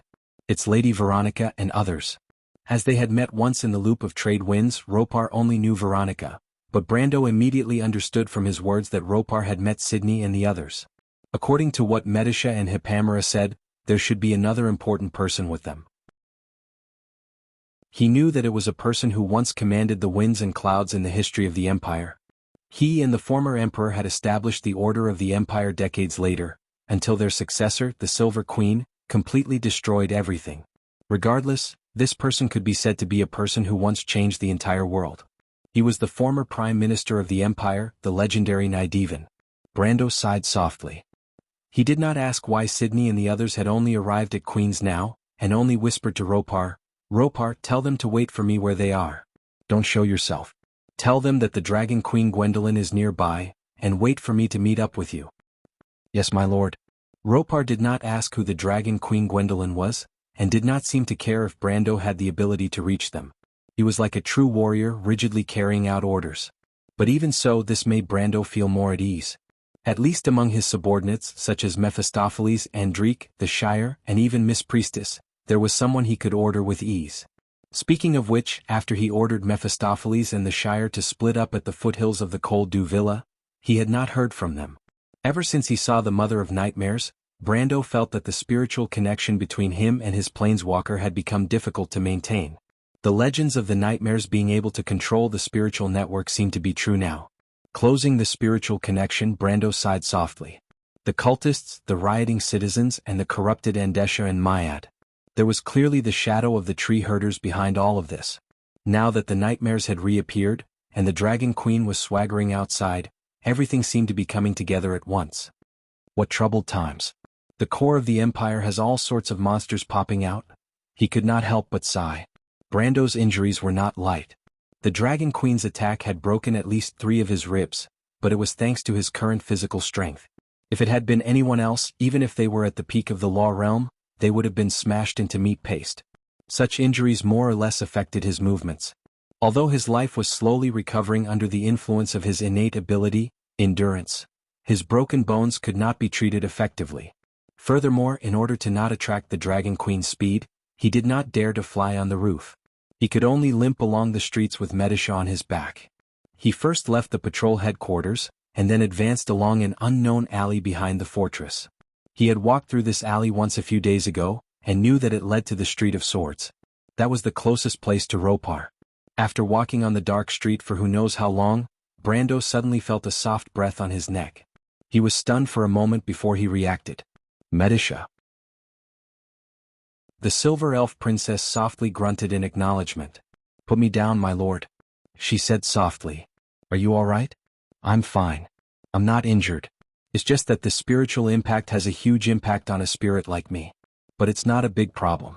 I'm much better now." Medisha glanced at Brando, who was carrying her, and bit her lip.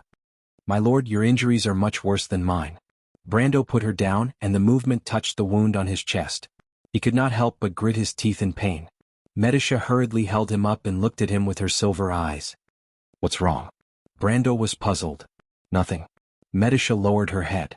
She blinked, and the bright colors reflected in her silver eyes were brighter than the real moonlight. It was as if there was a layer of soft light reflected in her pupils. The colors were clear, but her expression was extremely complicated. Just when the latter thought that she had nothing to say, the silver elf princess softly said, "My lord." Miss Scarlet, what's wrong with her? She's very dependent on you. Brando was slightly stunned. He did not understand why Medisha would ask this question. You should be able to feel it. Brando couldn't help but fall silent. Of course he could feel it. In fact, he knew very well what that kind of feeling meant. I think even if she never gets any response or promise from you, she will still do it without hesitation. Brando wanted to scratch his head. Even when facing the Dragon Queen, he did not feel so hesitant and difficult to make a decision. Only on this question he felt that he was at a loss and had no direction. He could only answer timidly. I'm sorry, Medisha. But the Silver Elf Princess did not show any anger or resentment. She was not even disappointed. She just said softly, "Don't say sorry because for us it's worth it." You? Medisha nodded, but her eyes showed that she did not take this matter to heart. When she spoke again it was as if she was talking about something else. You're too soft-hearted, my lord. In fact, I think Miss Scarlet should know what you're thinking. She just doesn't want to hurt you, not even a little bit. Brando was stunned. He always thought that the one he could not see through was Scarlet. He carefully protected this relationship just to not let her get hurt. In his opinion, Scarlet had been betrayed more than once. If she received a cold response from him, he was worried that she would not be able to take it. But he did not expect the truth to be like this. He could not help but look at Medisha. Perhaps only a woman could understand such a gentle thought. But he suddenly understood that Medisha was also using Scarlet to express her feelings. Medisha, the Silver Elf Princess looked up and gently shook her head. There's no need for that, my lord. I just want to say that I'm very happy. No one has ever treated me like this before. In fact, I don't really understand human emotions because the Silver Elves live their lives in battle. I was instilled with this knowledge since I was born, but I don't feel any more fulfilled than I do now. I think, she said softly, Miss Scarlet should feel the same. Brando fell silent. The two of them walked in the dark alley while holding each other's hands. A ray of moonlight shone through the gaps between the eaves and sprinkled on the stone path. The swaying light intertwined between the two of them. It was like a link of fate. Two souls from two different worlds, separated by thousands of years, were pulled together. The two of them were immersed in their own thoughts, so much so that they did not even notice the green sword saint walking up to them. Veronica looked at the two of them with a teasing expression and finally could not help but remind them, "It seems that your relationship is even better. But Darius, it's not good for you to be so affectionate.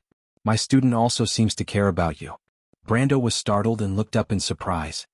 He found that although he did not ask Sydney to pick him up, a group of people still came to find him.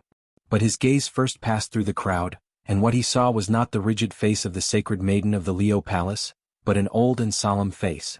He recognized the person at first glance. The only Prime Minister of the Empire, Nydevan. P.S. 2 updates. In addition, please support my friend's new book, Scum's Creed in the online game. It's a D&D novel. It's written very well. Chapter 1083. Carriages drove into the White Rose Garden one after another. Groups of servants were decorating the courtyard and leading the noble lords to the main hall. They placed a long table in the middle of the White Rose Garden, covered it with a white cloth and placed silver plates, candlesticks and other tableware. The Queen's garden was already filled with people. People who knew each other and did not know each other were greeting each other. A small royal banquet had begun to take shape. At least the scene was lively and the atmosphere was harmonious. There was not the slightest bit of tension. The inner and outer city of Rushta had always been two different worlds. The gentlemen who lived here had long been used to this. Count Conrad jumped down from the carriage with brisk steps. He greeted a knight or a noble who came up to him with a flattering smile. There were no secrets in the upper circles of the empire. Everyone knew who came from a prominent background and who came up through nepotism. His family had a rich heritage. If his ancestors had done something praiseworthy, then their heritage and cultural heritage would be even thicker. Therefore he disdained such a nouveau riche, just like how military nobles looked down on jesters. What's more, the strong aura of money on these people was often unpleasant. The lives of nobles naturally depended on money, but in their eyes, money was often not worth mentioning. It was almost the same reason that the townsfolk looked down on the farmers in the countryside. Conrad walked through the courtyard of the White Rose Garden with ease. Many gentlemen had already gathered in the courtyard. This was the social circle of the upper class. When the nobles gathered together, they naturally had to talk loudly. However, the topics in these circles were changeable, just like how the gentlemen's thoughts were unpredictable. Therefore, there were often many small circles under a large circle. Different people could always find the same common language. As a traditional noble, he was naturally like a fish in water when it came to socializing. Soon he found someone he was familiar with. "Good evening, Henry. I thought you wouldn't come to this kind of banquet with your personality. I have to give Her Majesty some face." The noble whose name was called smiled and raised his glass. He was a rather flamboyant young man. The smile on his face carried the usual calmness and composure of people of high status. The banquet was organized by Her Majesty the Queen. In fact, she had already informed the upper nobles of the imperial capital a week ago. The banquet was to welcome a certain mountain prince, but in private, it was already a meeting ceremony. Of course, the grander engagement ceremony would not take place until 2 weeks later. That party would be open to the public, but the private work would begin now. This was how the nobles always did things. Henriette took a sip of wine and continued with a smile, "But to be honest, I'm here for the Countess. I heard she's extraordinarily beautiful." "It's Her Highness, Mr. Henriette," corrected the royal butler with a straight face. "You're right," Henriette said apologetically. "All beautiful ladies are princesses." Everyone chuckled. Everyone knew what was going on with this princess. However, some things were not pleasant to talk about. As nobles, the gentlemen present all understood the principle of not overdoing it. Even the butler of the royal family didn't care about this. "But our Prince Augusta doesn't mind this. I heard he only took a week to travel from Wallach to Bankel. 2 of his 6-horse carriages broke down on the way, and the horses were changed to 3-wheeled carriages. It can't be helped. The mountain people always have horses." This witty remark made everyone present smile again. Just like the rest of Vaunt, the barbarians who were later civilized were always looked down upon. Even among the farmers in the countryside, there were many jokes about the vulgarity of the mountain people, not to mention these noble gentlemen. The mountain prince showing off his carriage had long become the topic of conversation and jokes of the upper class before he arrived at the imperial capital. Although most of the gentlemen present did not have a 6-horse carriage, it did not stop them from making fun of the prince. They were not jealous or envious of him. "So, this prince is called Ogios?" Conrad asked after listening for a while. "That's his nickname." There was another burst of low laughter. The name Ogios was obviously not a Kurlutzian name, nor was it the Christian name of the Holy Cathedral of Fire. It was the name of the mountain people. His Royal Highness certainly had the Christian name of Kurlutz, but no matter how much he talked about this title, people still liked the native name Ogios more. Conrad also laughed. The topics of the nobles were always changing. When they could not find anything funny about the prince, some people talked about the battle that happened in the imperial capital. The commotion at the Winterdew Villa was too big. It was impossible to hide it even if one wanted to. Especially after Brando flattened half of the mountain, the silver light that split the sky in the Shire was probably noticed by more than half of the residents of Lushta, as long as they were not asleep. However, other than a few people, the nobles did not know what the queen was preparing. Some people talked about the riot that was happening in the outer city and linked the 2 incidents together. "The situation outside is not good. It's a mess." In the midst of the heated discussion, it was inevitable that some people would disagree. Thus, a middle-aged noble said with some disdain, "You call the current situation not good? Ah, young people are not bad. What's going on? Isn't it?" The middle-aged noble shook his head. "It's just a small storm. It can't be compared to the riot that happened 23 years ago." The younger generation of nobles had no idea what happened decades ago, but the older nobles had a look of reminiscence on their faces. Even the nobles were involved in the riots during the last few years. Even the city guards had internal strife, and the rebel army had once invaded the inner city. Compared to that, the current situation was just the beginning. What could a commoner do? How could it be compared to the rebellion of the nobles? In the end, it was settled peacefully. As long as the Holy Cathedral and the top powerhouses did not change sides, there was nothing to be afraid of. After hearing the middle-aged noble's description, the young man's expression softened. It seemed that compared to the past, the current situation was not much of a problem. The worries of these nobles always came and went quickly, especially when they realized that it was not related to their immediate interests. Soon, Conrad noticed that Henri was getting impatient. Suddenly, there was a commotion in the crowd. Conrad looked up subconsciously. The crowd near the hall parted, and a luxurious carriage appeared outside the gate. It was a carriage with 6 horses. Ogios sat in the carriage, frowning impatiently. Contrary to the rumors outside, he was not in a hurry to come to the imperial capital. Instead, he was rushed here by his father, the hero of the mountain people. Just like how the queen needed the support of the mountain people, the hero of the mountain people also needed the support of the empire. In the dispute over the throne of the previous king of the mountain people, the latter had won as a hero. However, as the heir to the throne, his foundation was not as stable as expected. Fortunately, the mountain people were not like the empire. They did not care as much about their birth as expected. As long as they were recognized by the empire and the holy cathedral, they could still easily rule the vast mountains of the Lach of Wa. Sometimes the world was just so strange. The mountain people saw the empire as their enemy, but in private, they believed in the illusory praise given by their most powerful enemy. It was as if it was a great honor to be recognized by the enemy. However, none of this had anything to do with Ogios. The only thing that made him feel slightly better was that he was the only son of the king of the mountain people. The glory of the father and the son were intertwined. Unfortunately, the competition for the mountain people's throne was not limited to those above the throne. Unlike the civilized empire, the heirs of the surrounding tribes were also qualified. "You have to tame this mare for me. She's good for both of us." This was the only sentence that the man said to him before he left. The dark-skinned prince did not mind. Although he liked beautiful women, it did not mean that he wanted to come all the way to the imperial capital for a woman. Just like how the gentlemen in the imperial capital were not used to his presence, he was not interested in these gentlemen who claimed to be civilized. Women were like Maras. According to the tradition of the mountain people, the Maras were the most precious assets. Only the healthiest Maras could give birth to the best offspring. However, no matter how good the Maras were, they were not worth embarrassing him. He had made up his mind to teach the countess a lesson. Although he could not do it openly in the empire, the queen could not control the Lach of Wa. He would let the countess know how the men of the Norca family disciplined their wives.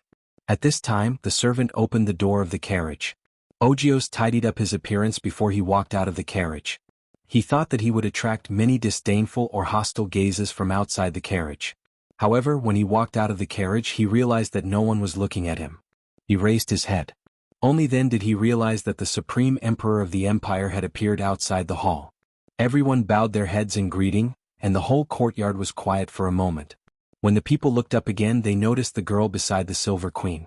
This was the first time the newly conferred countess appeared in front of the upper circle of the empire's nobles. Her pure and bright eyes attracted everyone's attention in an instant, followed by her flame-like long hair. The crowd could not help but exclaim in admiration. Beautiful noble girls were not rare in Rushta, but the decadent trend in the empire was swept away by the clean and neat beauty in front of them. It was as if a trace of fresh mountain wind had been mixed into the turbid city air, making people feel relaxed and happy. Most of the men present couldn't help but feel their hearts skip a beat, and even the eyes of the ladies lit up. What a clean girl. It's a pity that she is a mountain person. Beauty is a privilege. Henriette in the crowd did not care. He raised his glass and saluted to Scarlet, his eyes full of appreciation. "What?" someone asked deliberately. "Henriette, do you intend to compete with our prince?" "Why not?" Henriette smiled but did not say anything. His words implied that he looked down on the mountain prince. Since he was a mountain man, how could he be a noble? This was also the thought in the minds of most of the people present. Under the gaze of the crowd, Scarlet frowned slightly. Facing all the men and women present, her eyes were filled with nervousness and uneasiness, but there was also an unyielding flame burning in them. If it was a day ago, she would have been like a marionette being manipulated by others. But now she knew that the Lord was here. Just this piece of news, even if there was no explanation, was enough to ignite an unknown flame in her heart. The Silver Queen, Constance, stood beside Scarlet. Although she was slightly shorter than the former, her innate aura and calmness naturally separated the two of them. In the entire empire, there was probably no one who dared to look at this young girl who was only 14 or 15 years old. Of course, there were some people who did not know where they came from, such as a certain Count Tonagel. She glanced at the crowd casually, as if she no longer cared about the previous failure. She turned back and said to the girl beside her, "What? You don't seem to be satisfied with my arrangement for you?" Scarlet did not reply. She knew in her heart why she was here. You are a mountain man. Of course, it is best for you to return to the embrace of the mountains. He is the son of a mountain man's hero. Is he not worthy of you? The Silver Queen smiled. You're still hoping that your lord will come and save you? I hope he has the guts to do so. Do you know where this place is? My lord will not be fooled. Don't think you can take advantage of this. As it turned out, like lord, like vassal. The conversation between the two women made the valet tremble in fear. Since when did anyone in the empire dare to speak to his majesty like that? However, the Silver Queen did not seem to care and asked, Is that so? He doesn't even care about the woman he loves? I'm the one who's secretly in love with Lord Mu. I'm just an unknown person by Lord Mu's side. There are many girls who are more outstanding than me by Lord Mu's side. So you mean he doesn't like you? Scarlet did not answer, but her bright eyes were silent. That won't do. You are the Countess of the Empire and even the Princess. No one can look down on you. The Silver Queen changed the topic. But to give the azure lance to an insignificant person by his side, your lord is really rich. Scarlet was stunned for a moment, and then her heart trembled slightly. She had never thought of this. It was such a simple logic and she was so inconspicuous. But why did the Lord always give such important things to her without any care? She suddenly felt a little scared. She was afraid that Brando would really come here to save her. This so-called banquet was just a carefully arranged trap. She hoped that it would come later, even if it was a day later and not now. She used to want to see the face that she could not be more familiar with in her dreams, but now she was even more afraid. She was so scared that the blood drained from her face. The Silver Queen looked at the change of expression on the mountain girl's face and said, You must be hoping that your lord does not come to my banquet tonight. Scarlet looked at the latter with hatred. The queen smiled. But I think he will definitely come. Just as Scarlet was wondering where the queen's confidence came from, the latter continued, If he doesn't come, I will send you to the bed of the mountain prince tonight. You know, this is the custom of the mountain people, and a king does not take his words lightly. But you should be honored. This is a real prince, and the crown of the Latch of Wa is recognized by the empire and the holy cathedral. Who knows, you might even become the queen of the mountain people in the future. Scarlet's teeth chattered, and she looked at the queen as if she was looking at a demon. She closed her eyes and her heart was full of despair. In the face of such a desperate situation, she had no choice. Miss Countess, you don't look well. Is there something wrong with your health? Standing at the bottom of the stairs, Conrad suddenly had such a thought. Chapter 1084. A corner of the great hazel plains could be seen to the west of Rushta. Under the night sky, the dark sky and the horizon merged into one, and the stars were reflected as if there was no end. Brendel's team stopped in the middle of a forest. There was a farm nearby, and the twinkling lights could be seen from afar through the shadows of the trees. The southern edge of the forest was located on a small, open plateau. Looking south from here, more than 10 miles to the southwest was Mulberry Castle, and the shining border of Stroy Lake was clearly visible. It had been half an hour since they left the city. The people who went out to search soon came back dejectedly. Didn't you find the witch? No. Didn't you find Babatha and the others? No.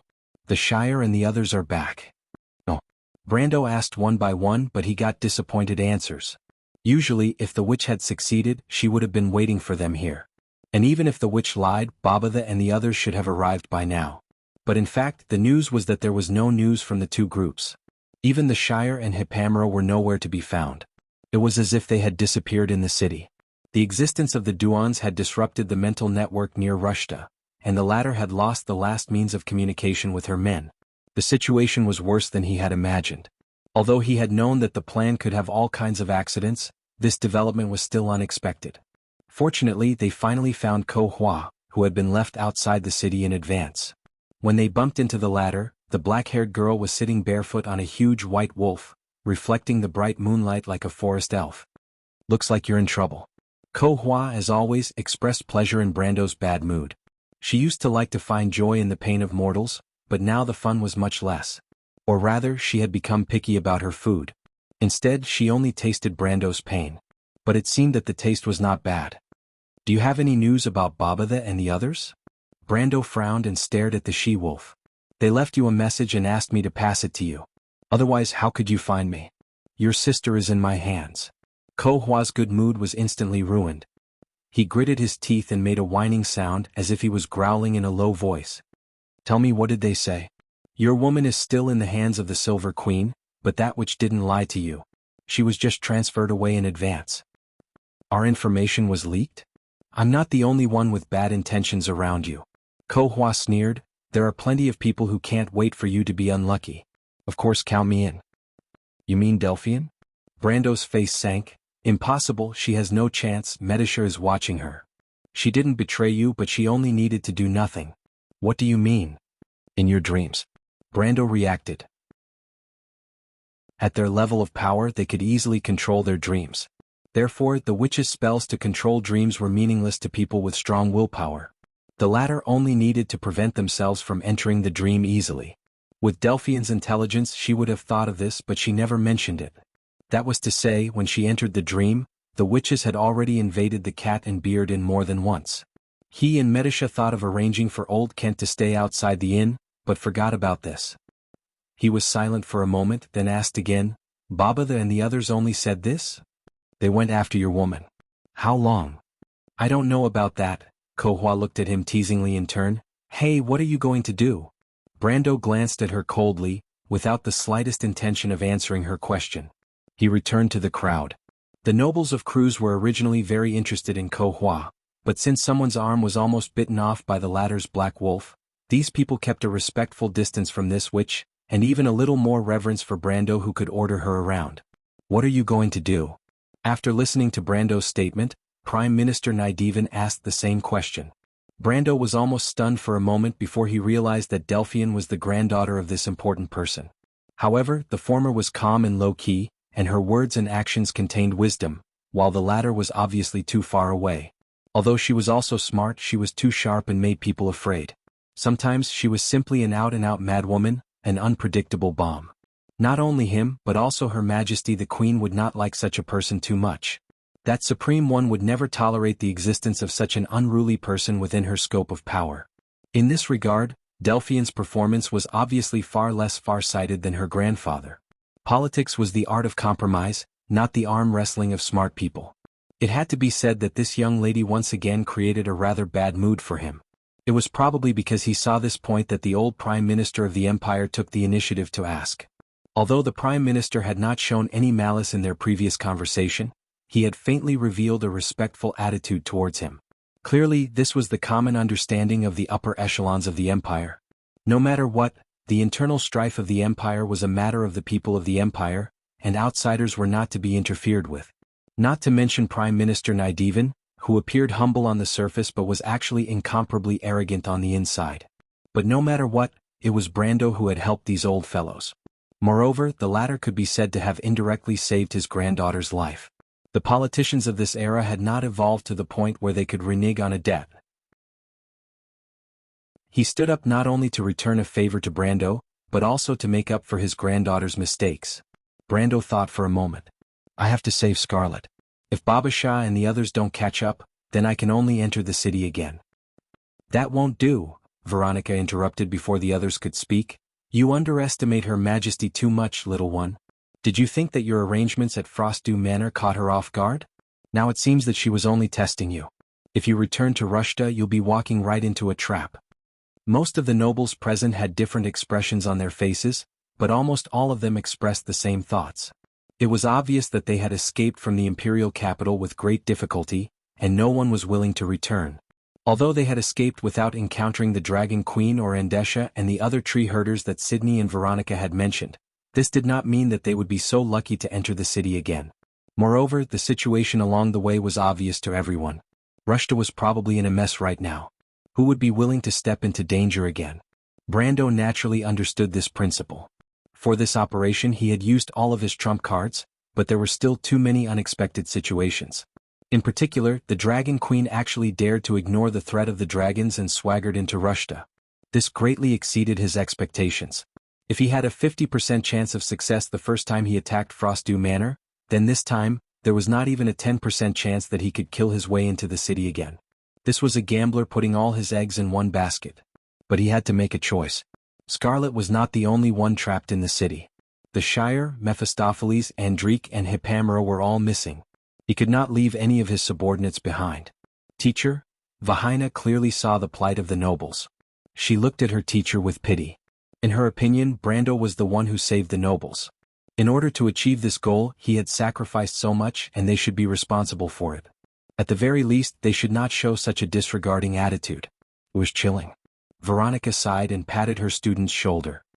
But if you have made a decision, no matter what it is, I will accompany you, little one. Brando was not surprised by Veronica's words. He knew that this was her way of the sword, but he was still very grateful. Ever since he met the Sword Saint had helped him a lot more than once. In his heart, he even regarded the Sword Saint as a senior. Not to mention the unspeakable relationship between her and his teacher, Grey Sword Saint Mephistopheles. But what surprised him was that many of the nobles present in Cruz expressed the same opinion. He looked at the nobles of the empire in surprise. In his impression, these people, even Vahina's father and brother, were not kind people. They were almost the footnotes of these nobles. Since when did these nobles become so easy to talk to? He could not help but look at Chancellor Naidivan. The old man did not say a word and only quietly waited for him to make a decision. But the fact that this important person did not say a word was enough to express his attitude. We are first and foremost soldiers, Count. One of the nobles said to Brando. Right now we are on the same boat. As long as you make the decision, we will follow it. Brando finally understood the hidden meaning in this sentence. The point was that, we are on the same boat. The nobles of Cruz were still as smart as before. But in any case he still felt a little touched. At least his work was not in vain. Thank you very much, he replied. I understand what you mean. Rest assured, I will not make a hasty decision, but I will not give up my goal easily either. Wait for another half an hour. If there is no news, I will re-enter the city. Brando looked at everyone present. As for you, you can wait for me here or organize yourselves to go to the Metz area first. I believe that for a long time in the future, the Silver Queen will not be able to find the time to hunt you down. He did not say this out of impulse. He knew that even if he brought these nobles with him, they would not be of any use.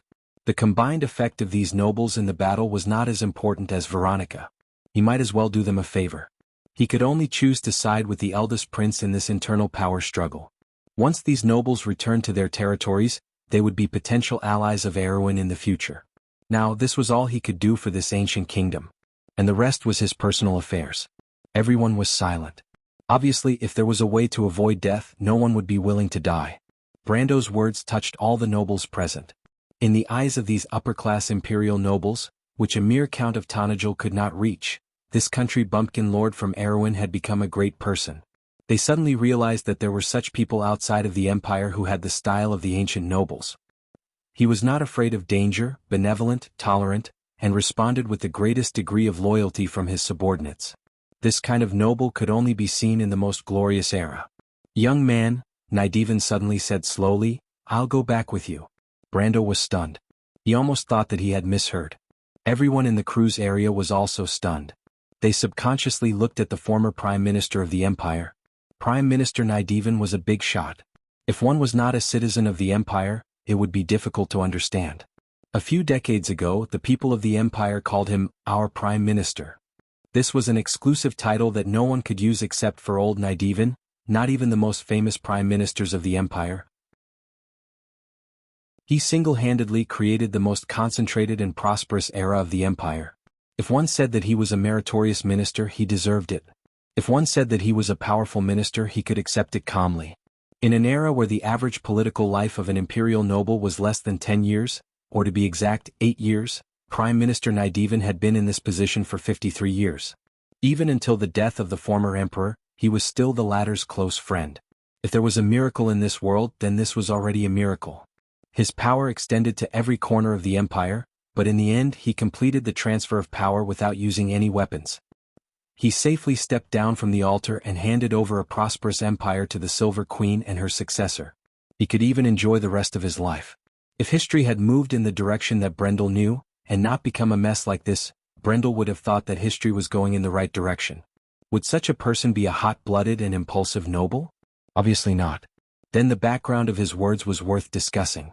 Even the nobles who had made a decision before seemed to be a little shaken. Only Sydney frowned when she saw this scene. It was not that the Saintess of the Leo Palace did not frown, but in fact, she rarely showed any expression, so this subtle expression was a little rare. Brando did not know this, but Sydney knew that this was the second time the old Prime Minister had asked to see Her Majesty the Queen. Did he really think that he could persuade the headstrong and self-opinionated Supreme of the Empire? This was obviously a false proposition. The old Prime Minister was definitely not that naive. If he made such a request once, it could be said that he did not see the situation clearly, but if he made the same mistake again and again, then he was not naive. Sydney could not help but carefully observe the old man's expression, but unfortunately she could not find any clues. Old Nydivan did not seem to want to talk about this issue in detail. He only said this one sentence and the others did not dare to ask.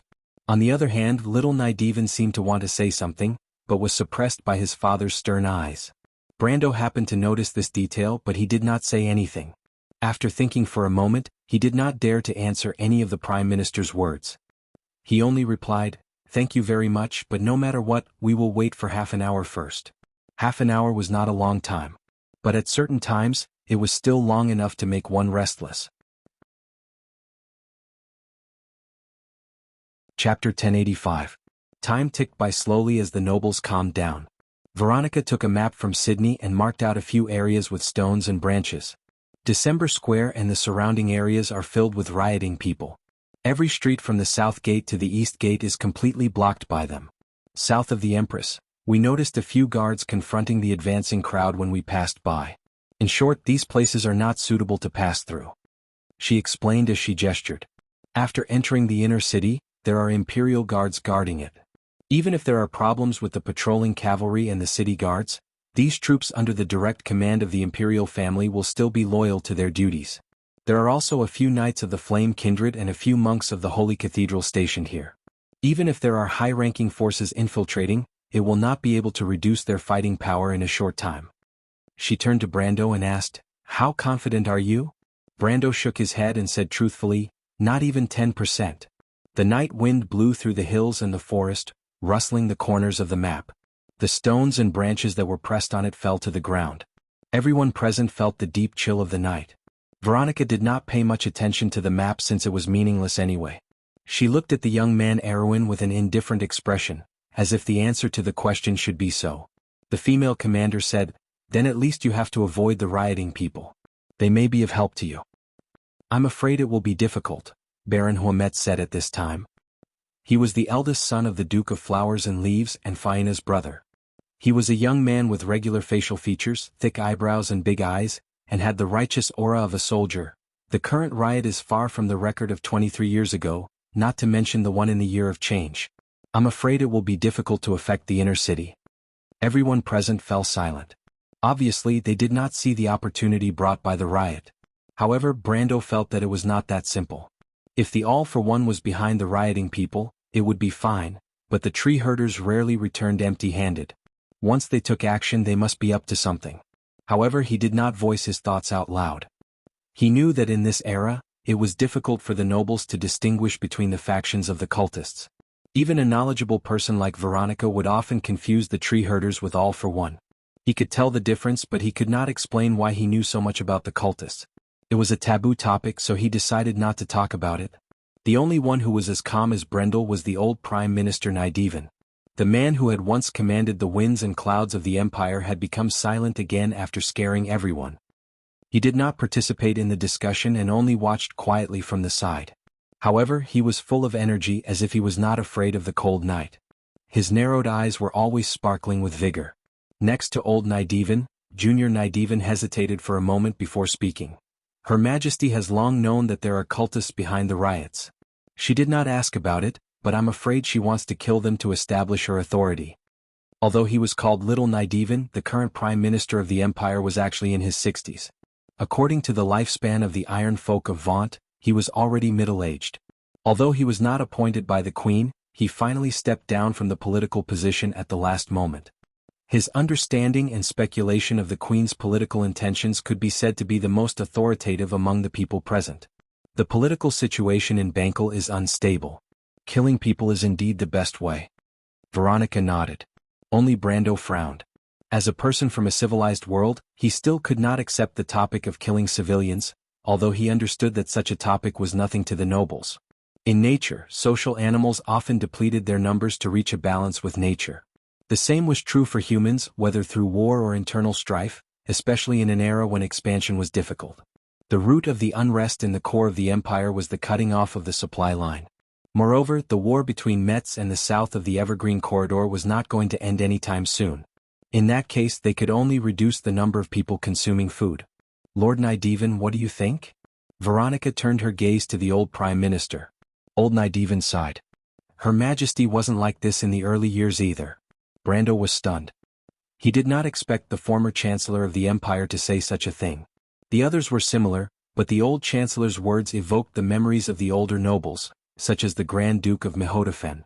Indeed. The latter nodded. It is indeed unexpected that His Majesty would become what he is today. What was Her Majesty like in the past? Brando suddenly asked. It was not that he was curious, but he realized that old Nydeven's sudden interruption of the topic might be hinting at something. Commander Veronica, you should remember. Veronica was stunned for a moment, then nodded slightly.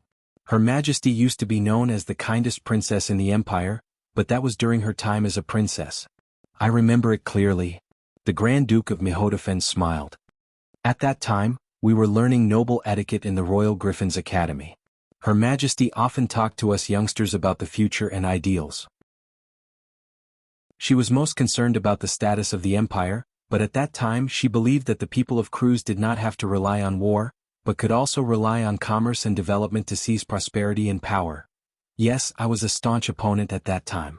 Veronica could not help but laugh as if she was remembering the youth of the past. I was about the same age as Her Majesty, and every time I would be angered to death by her naivety. But the Her Majesty back then was indeed very different from the Her Majesty now. She was especially concerned about commerce, hoping to achieve the second flourishing period of civilization through the expansion of the Dark Forest and the trade links within the civilization. Hearing this, Brando could not help but touch his nose, wondering why this strategy sounded so familiar. To be honest, the female general's tone could not help but become gloomy. I actually agree with the current Her Majesty, but her way of dividing the empire is not something I can tolerate. She also went against the rules of the game of the nobles by attacking the princes.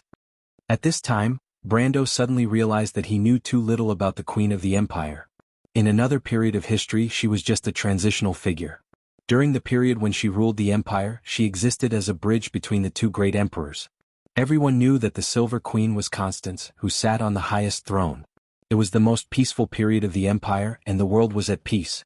The only thing worth remembering was the Third Holy War, but it was a pity that this holy war was destined to be a footnote for the next war of a larger scale, and that was the experience of another legendary emperor. As for the Queen's time as a princess and even the history of her teenage years, few people knew about it. Brando was the same. He found that his understanding of the Queen's time as a princess was limited to a few words from Tumen. Why did she change so much before and after? Brando suddenly remembered a conversation at that time, and could not help but mutter to himself. Then in that seal, other than the crystallization disease, what did she see? Old Nydeven suddenly raised his head, looked at Brando shrewdly and then shook his head. No one knows, but I have some guesses. The two of them seemed to be talking in riddles. Others were confused, but only Brando could understand that this question was back to square one. This was a question that even Tumen was vague about, but the old man in front of him told him, I have some guesses. He was stunned for a moment and immediately stared at the former Prime Minister of the Empire. The old man was silent for a moment and then said, I heard a rumor. Someone once saw Her Highness bring back a baby girl from there. What? From the crystal. Brando immediately understood that the key to the problem was the baby girl. The old Prime Minister stopped talking and looked around. Duke Mehodafen and Nydeven immediately understood and found an excuse to leave. Only Baron Hormetz was a little confused, but he was soon dragged away by his sister. Vahina looked at Brando with some worry before she left. Veronica was also about to leave, but the old Prime Minister stopped her. You stay, Legion Commander. You are also involved in this matter, he said. In the past, I once doubted this statement and suspected that someone was deliberately spreading rumors. However, after witnessing Her Majesty's actions over the past few decades, I finally understood. Brando and Veronica did not interrupt. They knew that what the old Prime Minister was about to say was the main point. As expected, the old Prime Minister slowly answered. I suspect that the baby girl is a newborn. What's a newborn? Veronica asked, puzzled. Brendel suppressed the storm in his heart and recalled the literature he had read in the past. He explained to the female army commander, "There are many theories about the newborn species, but the Buga people believe that the pure-blooded divine folk is the most likely, divine. Not a divine but a pure-blooded one. The Myrnas are also descendants of the divine with thin bloodlines. The dark dragon Odin is also a divine, but the only pure-blooded divine of the previous generation is the Azure Knight." The old Prime Minister nodded slowly. "Sir Count, your understanding is more detailed than mine. Therefore the Azure Knight in the Pale Epic is also a newborn species. Why would there be a newborn baby girl on the final battlefield? I don't know. Perhaps she is a descendant of Odin and the Witch Queen. That's impossible." Brando shook his head. "The bloodline of the divine is thin with each generation. The descendant of Odin and the Witch Queen can only be a Myrna." He paused and asked, "Lord Nydeven, why do you think so?" The old Prime Minister was silent as if he was hesitating, but he finally made up his mind and said, "Very few people know that Her Royal Highness made a vow of chastity after the end of the Holy War. Of course this is a secret. The vow was made by Vala. Later, Her Royal Highness married Duke Olson. 7 years later, the Duke was assassinated by the cultists on his way to the Metz area. During this time, Her Royal Highness gave birth to 7 princes and 3 princesses. I thought it was all in the past, but then I suddenly figured out the key point.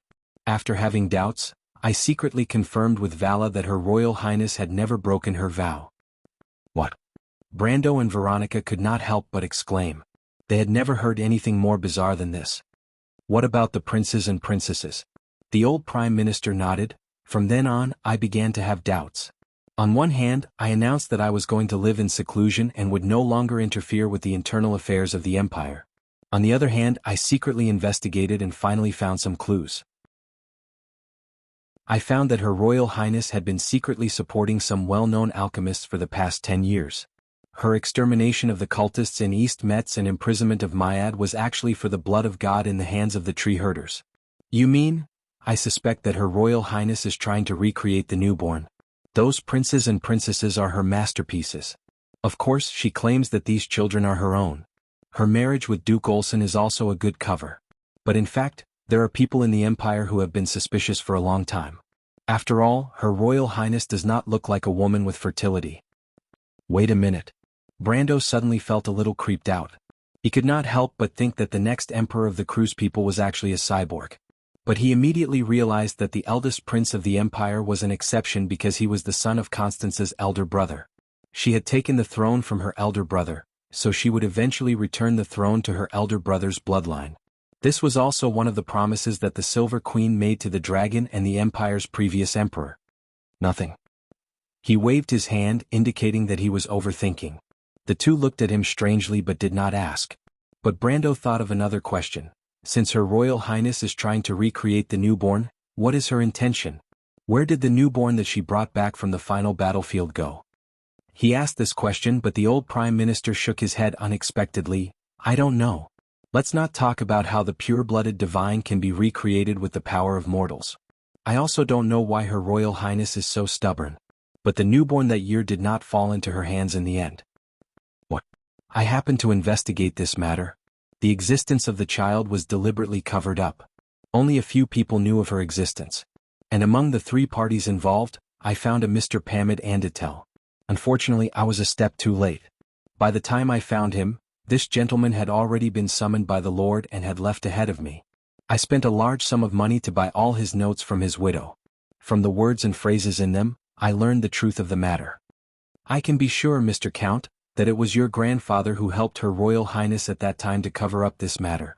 And the baby girl was eventually taken away by a woman named Gloria. This woman was not from the Empire. At first I took the wrong path.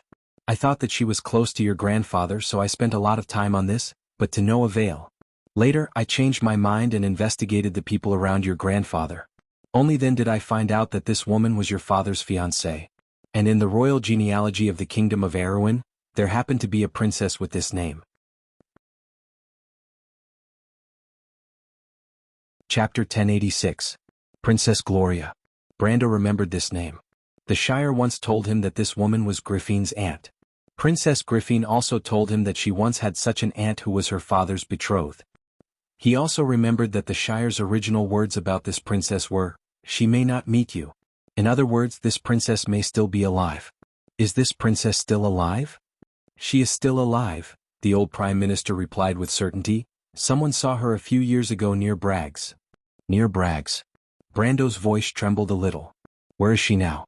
This time the old prime minister shook his head. No one knows. No one knows? No one unless your father is willing to speak. Brando thought for a moment and shook his head.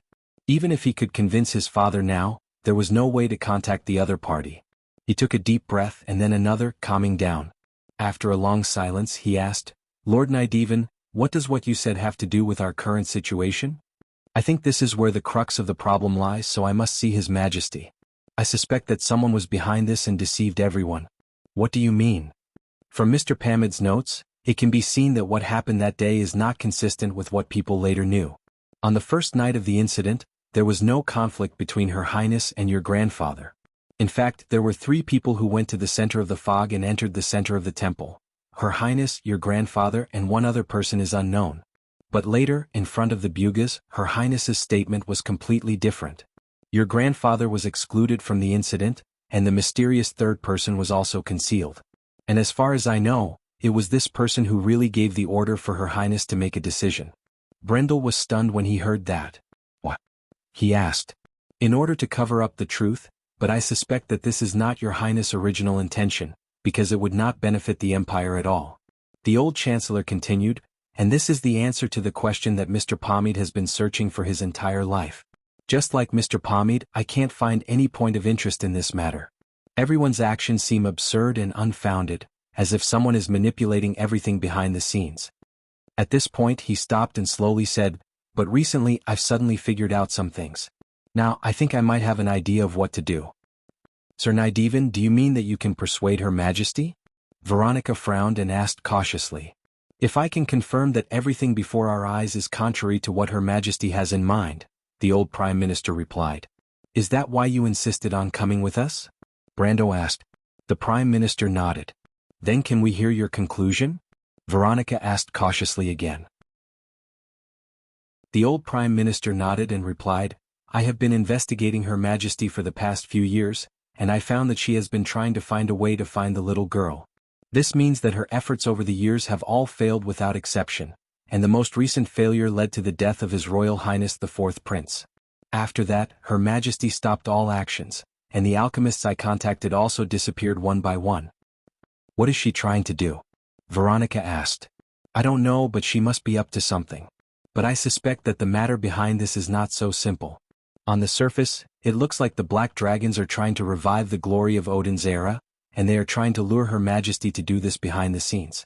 The 3 dragons are directly involved and everything seems to make sense. But because Her Majesty and your grandfather have concealed a key piece of information, the Bugas and the dragons believe this one-sided story. Is it the baby girl? The old Prime Minister nodded. I've been thinking about this question for a long time.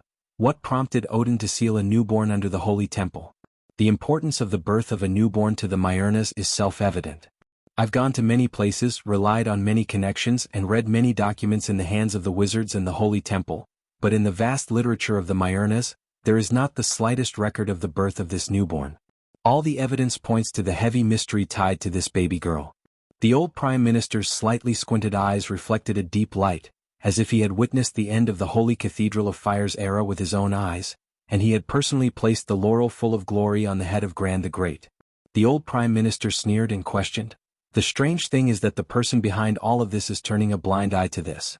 He has more information than us, and as the pursuer of the Black Dragon, how could he turn a blind eye to Odin's obvious signal? But what about Her Majesty the Queen? Veronica asked. Is she also turning a blind eye to these suspicious points? For the Silver Queen, these suspicious points do not exist, Brando finally said. Lord Nydeven spent decades investigating this matter, and Lord Nydeven's investigation is based on a more detailed investigation by Knight Pamela, and even first-line information and notes. This is not a simple task, and if it was not for the suspicion in advance, the Silver Queen would not have conducted such a detailed investigation. Moreover, if she was working with that mysterious person, her every move would be under the other party's surveillance, and she would have no time to care about other things. I understand, so for the Silver Queen, everything she saw is probably a lie carefully woven by the other party. If she continues down this path, she will not get what she wants. Your guess is right, Your Excellency, and I am afraid it is not just limited to Her Majesty the Queen. The other party has played the three empires, the Bugas and the dragon race in circles, and their goal is not as simple as overthrowing a country. There must be a great secret on that baby girl, and I have suspected more than once that the other party's main goal is that baby girl, but I am not sure why Her Majesty sent her away at that time, and why she hid the existence of this little girl. The old Prime Minister sighed. This question has been bothering me until recently, and I do not have much time left. I am afraid only Her Majesty the Queen can answer this question of mine. That is to say, Lord Nydevan, you do not have sufficient evidence? Brando asked. This journey is a narrow escape, and no one has full confidence. The old Prime Minister, who was once at the peak of the Empire's power, answered this question indifferently. Brendel did not say anything. He was doing the same for his promise, and the old man was doing the same for the empire that he had built. Both of them had reasons to move forward, even if they had to sacrifice their lives for it.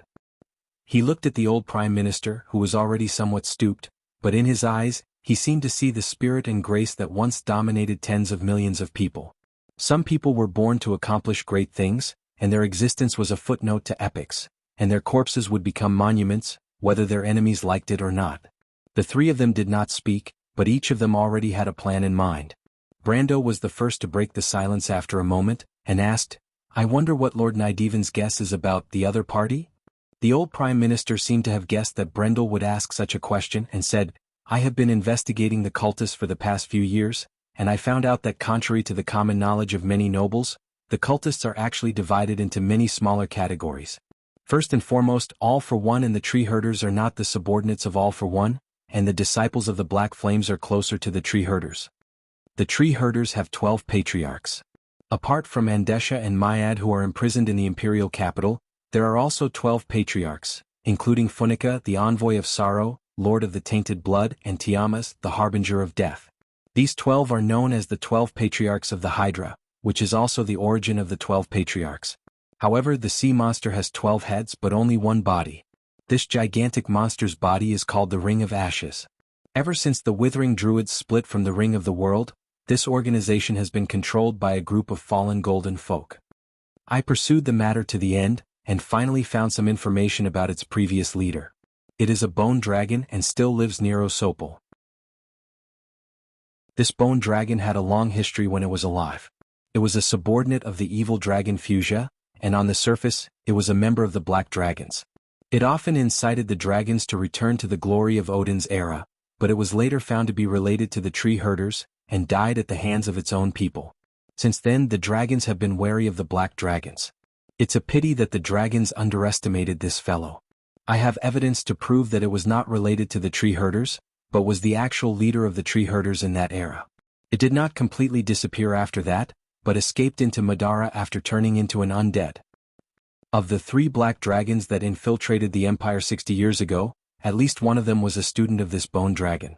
She is the leader of the Tree Herders of this generation, the leader of the 12 patriarchs, the evil dragon Lord Clarice.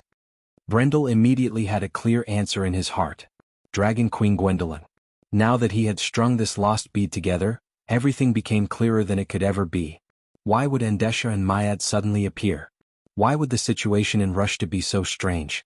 If the Dragon Queen Gwendolyn was also a member of the Tree Herders, then everything would make sense. If there was a Tree Herders member like Gwendolyn by the side of the Silver Queen 60 years ago when she was still the princess of the Empire, then she could use the excuse of reviving the glory of the Dark Dragon Odin's era to threaten the Queen's hopes for the Empire. Coupled with some lies, everything that happened today could be explained reasonably. But there was still a problem. But how can you be sure that this is not the Queen's intention? Brando asked. There was no such thing as a perfect lie in this world. Although the Silver Queen might not have evidence, there were times when doubts did not require evidence. If she did not have the will, how could she have gone so far on this path? After all, the Queen of today was no longer the kind-hearted princess of the past. If I do, the old Prime Minister replied, and if I die in this land, at least I will have an excuse to explain myself to Grandad. I don't want to die. You can choose to back out. The old man smiled at Brando with a teasing look in his eyes. At least I won't place my hopes on someone else. The old Chancellor smiled faintly. Veronica was still silent, probably digesting this information. When Brando first heard the truth from Tulman, his reaction was not much better than the old Chancellor's. He took out his pocket watch and looked at the time. There were only 10 minutes left. It was already late at night, and the forest was so quiet that only the sound of the wind could be heard. Even the owls had left the canopy, and only a full moon hung above the hill.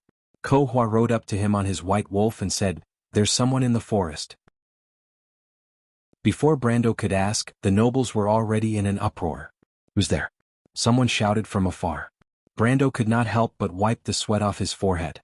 If it was someone ambushing him, he would have been answered with a few arrows. In the game, players often did such stupid things, but after a few times they learned their lesson. Fortunately, the newcomers did not have any ill intentions. Soon, a familiar voice came from the forest, "Don't attack, they're on the same side."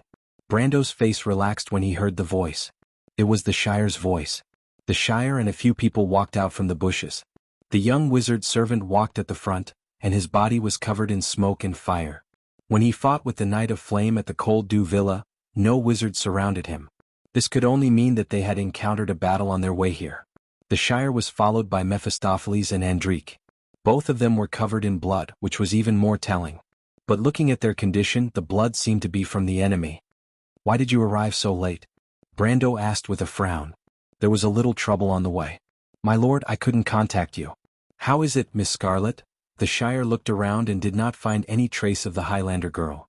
He quickly stopped talking. "Something happened?" "She was moved ahead of time," Brando replied. He looked at the Shire and the vampire siblings behind him. "Are you guys okay?" "I've killed too many people," Andrique answered coldly. This standard Andrique answer suddenly frightened the nobles who wanted to get close to the beautiful lady. Why are all the women under this guy like this? The crew's nobles felt hurt in their hearts. But at least they could find comfort. At least the little elven princess was still gentle and elegant. She had the standard demeanor of a noble lady. Brando did not care what these people thought. He was already used to the vampire lady's sarcastic way of speaking. He only asked, "What's wrong?" "The city is in a mess," the Shire shrugged. "We had a big fight with the cultists.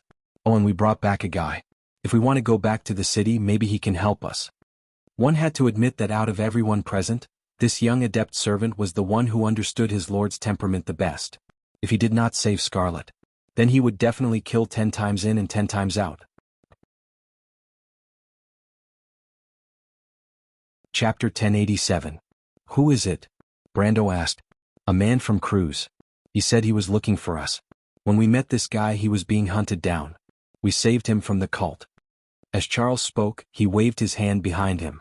The bushes rustled, and a young man in ragged clothes walked out from within. The young man's face was pale and he looked like he was still in shock. His grayish-blue eyes were filled with vigilance. Finally, his gaze landed on Brando. Brando felt that the young man looked familiar at first glance. Then he remembered that he had seen the young man before. It was near the Cat and Beard Inn. Judging from how close he was with the young waitress, they must be lovers. He remembered that the two of them went out together, but now only the young man had returned. Something must have happened. However, the city was in chaos right now, so it wasn't surprising that anything would happen. Fortunately, the girl named Seti was a kind and easygoing girl. Zhang Heng frowned. Subconsciously, he hoped that nothing would happen to her. If something were to happen to her at this time, even he wouldn't be able to help her. He thought for a moment and asked, "What's wrong? Did something happen?" Although the young man named Alcor was down and out, his mind was still clear. He said, "My lord, please help us. The secret society's disciples want to use Seti to deal with you." Brando immediately became alert. "What do you mean? What's going on?" Alcor then repeated the conversation he heard between the secret society's disciples in his own language. Brando realized that the young man's language skills were outstanding. In just a few sentences he was able to describe the whole incident. Brando was furious. He did not want to provoke the secret society, but he did not expect them to come knocking on his door. He was worried for a while, but then he remembered that the Roman had white mist with him. He calmed down a little. No matter what, the girl was just an ordinary person and white mist was the contracted spirit of the witch empress. The chance of poisoning white mist was too slim. The tree herders obviously did not think of this. Only then did he put away his worries and notice the suspicious points in the young man's words. However, before he could say anything, Charles, who was beside him, voiced his thoughts first. "These people are really digging their own graves."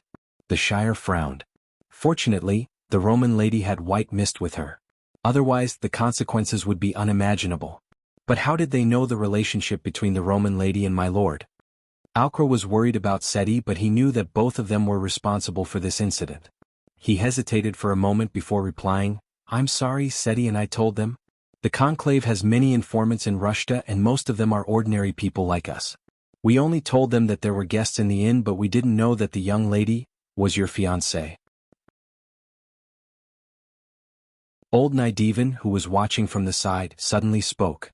"There's no doubt that only the people around Her Majesty the Queen would know your identity, and the only one who has the motive to order the cultists to do such a thing is that person. It seems like our previous guess was correct." "What guess?" Charles had not experienced the previous discussion, so he could not help but be confused when he heard this. "It's the Dragon Queen." Medisa walked over and answered. She then explained to Nidevan about Prime Minister Nidevan's speculations. The young wizard servant couldn't help but reveal a rather shocked expression.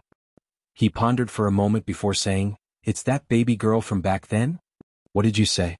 Brando immediately looked at the Shire. The Shire slapped his forehead. "I suddenly remember a lot of things. Remember when you asked me about Miss Amandina's father and Bragg's?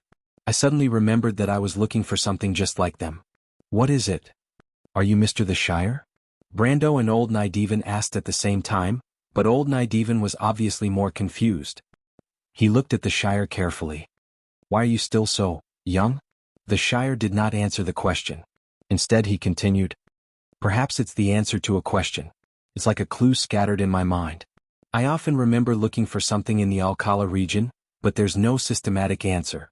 It's like a fragmented dream after a long sleep. Then what is it? What I remember is not the same as what Mr. Tullman said.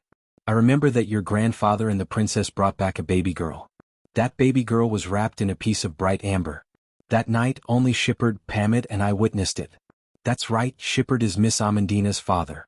What happened at that time?" Old Nidevan's voice was trembling, like a puzzle that had been pursued for decades and was finally about to be solved. At this moment, it had nothing to do with the Queen, the Imperium, or even the truth itself. Even in his dreams, the old man was troubled by the puzzle itself that was made up of countless complicated knots. Brando pursed his lips. This puzzle had also troubled him for a long time. "I remember that Her Royal Highness wasn't in a good condition at that time." "Oh, that's Her Royal Highness today. She looked very weak and emotionally unstable. She avoided us and secretly discussed with your grandfather for a long time. In the end, your grandfather brought the baby girl out and asked us to find a reliable person to send her away. He also asked us to keep this a secret. Her Majesty was not in good condition at that time." "How bad was it? Were there any obvious external injuries?" Old Nidevan asked. "No, there were none. But she looked very weak, as if she was suffering from a serious illness. Her mental state was also very unstable. I remember that she was against taking the baby girl away for a while, and sometimes she was sobbing softly. She seemed very helpless. Of course, this is my personal judgment. What about Mr. Darius?" Mr. Darius' face looked very heavy. "Was that before or after?" "What before, what after?" "Before or after Her Majesty entered the final battlefield?" Old Nidevan asked loudly.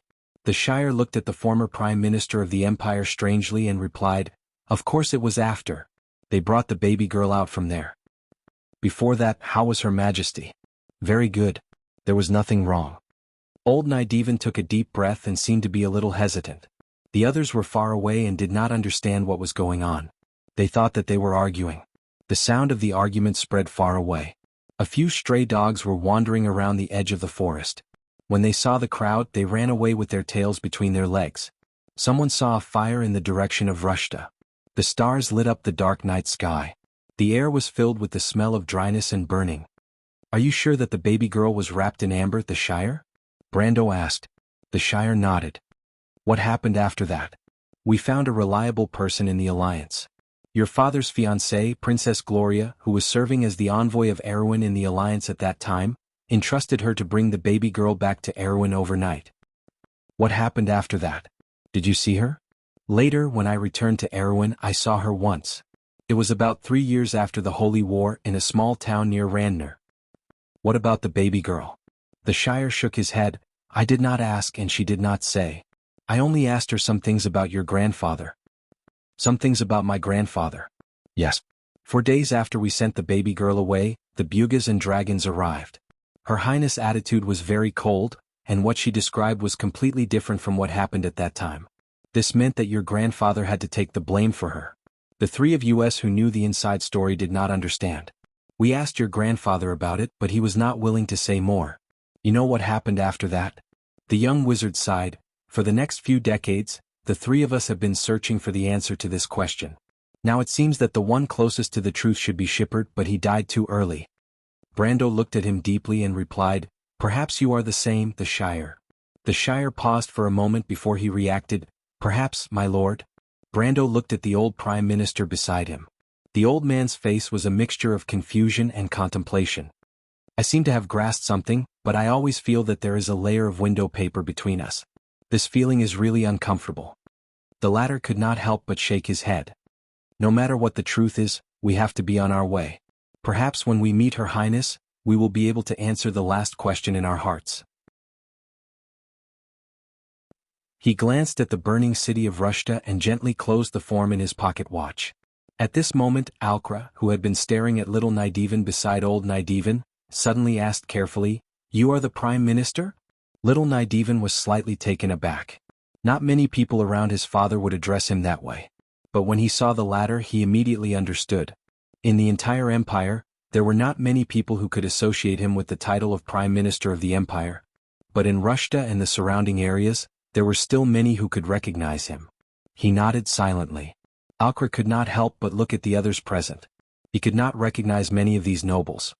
He originally thought that they were just Brando's servants, but little Nydivan's appearance had obviously changed his opinion. When his gaze fell on old Nydivan, he could not help but feel even more complicated. He almost could not believe it. The old Prime Minister was at the peak of his power in the Empire, but after the death of Grand Emperor Grantocrates, he also lived in seclusion for decades. If not for the fact that he looked somewhat similar to little Nydivan, Alcra would not have believed that this was the legendary figure in front of him. Once he was convinced of this, the way he looked at Brendel was completely different. "My lord." He carefully lowered his head and spoke respectfully. Brando glanced at him. Although this young man and the girl's actions might cause trouble for him, he knew that they had no choice. Besides, Seti's brother did die on the battlefield of Ampere Seal. Although he was not the one who started the war, he could not blame the girl. Perhaps this was the biggest mistake of the Holy Cathedral and Her Majesty. They had unknowingly changed the fate of many people, but they had never felt guilty about it. This kind of arrogance had been deeply rooted in the nobles' hearts for hundreds of years. He replied, "Don't worry. The white mist knows what it is doing. Seti is just an ordinary person. It will not do anything to her." Alcra did not know who the white mist was, but such a noble made him feel at ease. He looked at little Nydivan and the old Prime Minister and could only feel relieved. Not to mention, this noble servant had saved his life. After a moment of silence, he said, "My lord, if you want to enter the city, I may know of a secret passage that can take you into the inner city." "Secret passage?" Brando was stunned. The nobles in the inner city built the passage. The priests of the conclave bribed these nobles. "I happen to know where the exit of one of the secret passages is," Alcra replied. Brando was not interested in the secret passage itself. He only asked, "Is the passage guarded by the cultists? Are they the ones you mentioned?" "Yes, but there aren't many people there on normal days. That secret passage is very remote and the entrance isn't big. It's a backup passage for the priests." He looked at the others present and calculated in his mind. "But I think it should be enough to pass through your subordinates." "So the cultists prepared these secret passages for many people to pass through?" Alcra paused for a moment. It was obvious that Brendel's question was out of his expectations, but he was a smart young man and immediately realized where the problem lay. He frowned and replied, "I'm not too sure, but I think that's the case." "You said you know the location of one of the secret passages. Are there many of them?" Brando asked again. "Not many, but there should be more than 2 or 3. Old Nydivan's eyes flashed as he listened to the conversation. "The inner city is in danger. This is our chance," little Nydivan said excitedly. Little Nydivan seemed rather excited. "Her Majesty is too arrogant. Perhaps Dragon Queen Gwendolyn has deceived her. The tree shepherds must have made preparations. The problem is, we still don't know what she is after." "There is no need to know," Brando replied softly. "We will not take the secret passage." "Not the secret passage?" Alcra really did not understand what this noble was thinking. Brando's face was cold as he replied coldly, "Before we meet Her Majesty, we will collect our debt." Chapter 1088. Praise the slaughter, praise the death, praise the war, praise the bloody land. Thy name, written in the name of blood, spreads in the depths of hell. The howling north wind is thy blade, and sickness and old age are thy spear. Thou is undefeated, undying and undying. When we recite thy name, thou shalt return to this land once more. Great Frederick, you are the master of all, the end of all things. The buzzing noises in the square converged into one, like the moans of a dying patient lingering in everyone's ears. Streams of blood flowed between the mud and the cracks of the stone slabs, like red snakes, wriggling and spreading, dyeing the ground under everyone's feet crimson. In the sky above the roofs of different heights, the flames reflected the night sky red. Columns of thick smoke were rising into the sky under the night sky. Sparks floated in the rising hot air above the entire imperial capital, like a river of starry light. Far away from the square, the archbishop raised his head, lifted his thick cloak with his hands covered in age spots, and looked at the scene piously. He spoke in a low and hoarse voice. 30 years ago in Metz, I dreamed of all of this today. I saw with my own eyes the black flames emerging from the ground, turning this decaying empire into ashes. The young believers looked at the archbishop with reverence. For those who lived in the darkness, the Great Purge 30 years ago was a memorable one. In any village in East Metz, countless witches, wizards who practiced black magic, and those who were declared to be heretics were dragged out of their houses every day, either hanged or burned at the stake. That was the darkest period in East Metz. Although the evil forces were severely suppressed, the local production state was also stagnant. After all, no one could stop dissatisfied people from using the name of the Holy Cathedral to attack dissidents. The end result was that the villages in East Metz were empty, and had not recovered to this day. Ironically, the merciless slaughter did not stop the spread of darkness. On the contrary, the fear and desolation in the countryside provided the heretics with the soil to survive. In fact, in the decades after the Holy Cathedral's purge, the Holy Cathedral's control over the countryside in East Metz had weakened. Most of these young people were believers who had developed after that. They had never seen that cruel era, but through word of mouth within the sect, they had a considerable understanding of the horrors of that era. For the older generation of believers who had survived that era, their hearts were full of reverence. However, compared to the archbishop, the flames of revenge in these young people's hearts were not inferior to the old ones. It was as if only by turning this 1,000-year-old imperial capital into ruins could they satisfy their desire to destroy everything in their hearts. Everyone's eyes were filled with fanaticism. At the bottom of the square, the secret society's believers in black robes walked forward in a row, holding sharp blades in their hands. Every time they came close to a row of kneeling citizens on the ground, they would press down on their necks and pierce their hearts with their blades. The pain of dying woke the people from their delusions. The dead struggled to turn their heads to see their murderers like livestock being slaughtered. Blood foam gushed out from their mouths and the light in their eyes dimmed. The believers quickly laid the lifeless corpses flat, allowing the blood to mix with the soil and flow on the square. However, most of them did not even have the chance to resist. They twitched and fell to the ground. Row after row they were like lambs being slaughtered. The believers moved quickly. In just a few moments, the back half of the square was left with rows of corpses intertwined with each other. The air was filled with the thick smell of blood. The blood flowed to the center of the square as if it was summoned by something. The statue of the knight stood in the center of the square, holding a sword in one hand and looking coldly at the scene. The light from the surrounding torches cast a huge shadow on its face. It looked like this hero of the past was shrouded in a gloomy aura. However, the believers in the front row turned a blind eye to everything that was happening. They chanted devoutly. The blood did not reach the knees of the people in front, but they still knocked their heads on the ground and worshipped in fear and trepidation. It was as if there was a voice in their hearts telling them, "I am your master and I will give you everything, whether it is revenge or eternal life." The bishop looked at the scene with satisfaction. The rioting people were gathering in the inner city under the instigation of the tree herders. They set everything in sight on fire. Under the fanatical atmosphere, the people gradually lost their minds. They were usually careful to protect their property, but now there was only one thought in their minds: loot, burn, and destroy everything. The scene in front of them was just a reflection of the entire Rushta. In the entire imperial city, there were dozens of such ceremonies in different places. As long as a third of them were successful, they would be able to summon the gift that they had been preparing for a long time. This was a great gift for the empire that was about to disappear. It used to be so arrogant that no one thought that the empire built by one of the four sages, the Flame King Gretel, would one day come to an end. Even if countless kingdoms and duchies fell and disappeared over the centuries, the four great empires still stood at the peak of civilization. They did not even fade in the slightest. But by chance all the coincidences gathered here. It gave them the moment to control and overturn the fate of this behemoth. He couldn't help but think of his experience in Metz decades ago, the arrogant attitude of the knights and nobles of the Holy Cathedral. The empire didn't put these people in their eyes at all, allowing them to grow and then cruelly suppressing them at a certain time. It was like wheat in the field, but it was not time to harvest.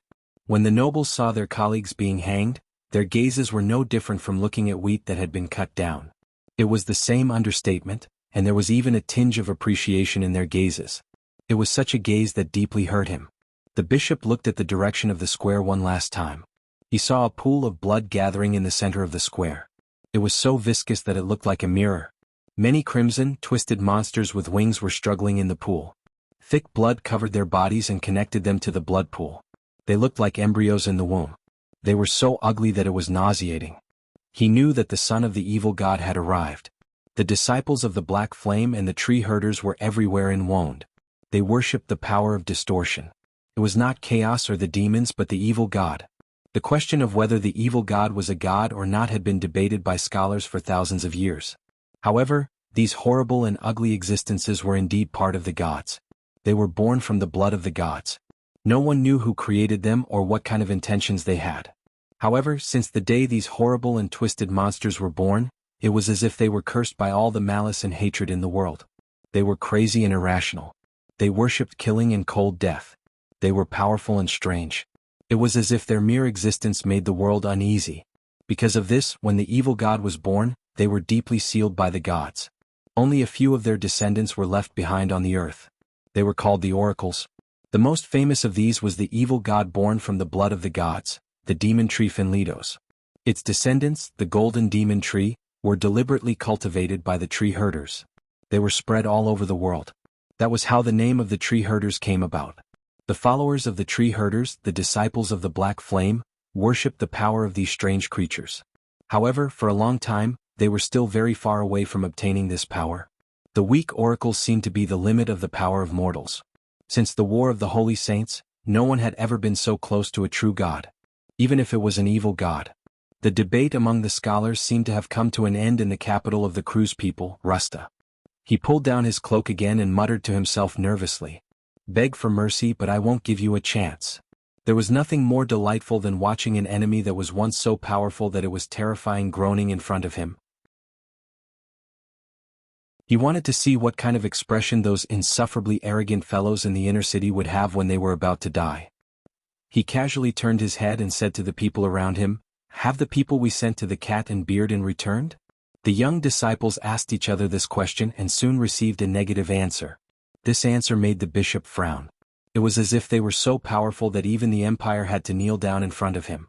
How could they make things difficult for him over such a small matter? This made him very unhappy. What, there's no news at all? His tone became disdainful, containing a strong sense of dissatisfaction. The disciples shook their heads again. The city is in a mess now. Maybe they met with trouble on their way back. Someone in the crowd gave a reasonable explanation. The bishop thought for a moment and agreed with this explanation. In his opinion, the Dragon Queen's plan had no possibility of failure. He had carefully investigated the people in the inn and knew that the fiancé of the small noble was not capable at all. Of course, the unexpected factor of the white fog was not within his consideration. He decided to put this problem aside and said, "The ceremony in the city must be accelerated. The main ceremony is almost finished. There are dozens of ceremonies big and small. Could it be that those idiots can't even finish 1/3 of the ceremony in the time I set?" The young disciples looked at each other and did not know why the usually easygoing bishop suddenly became so angry. But these people were not idiots.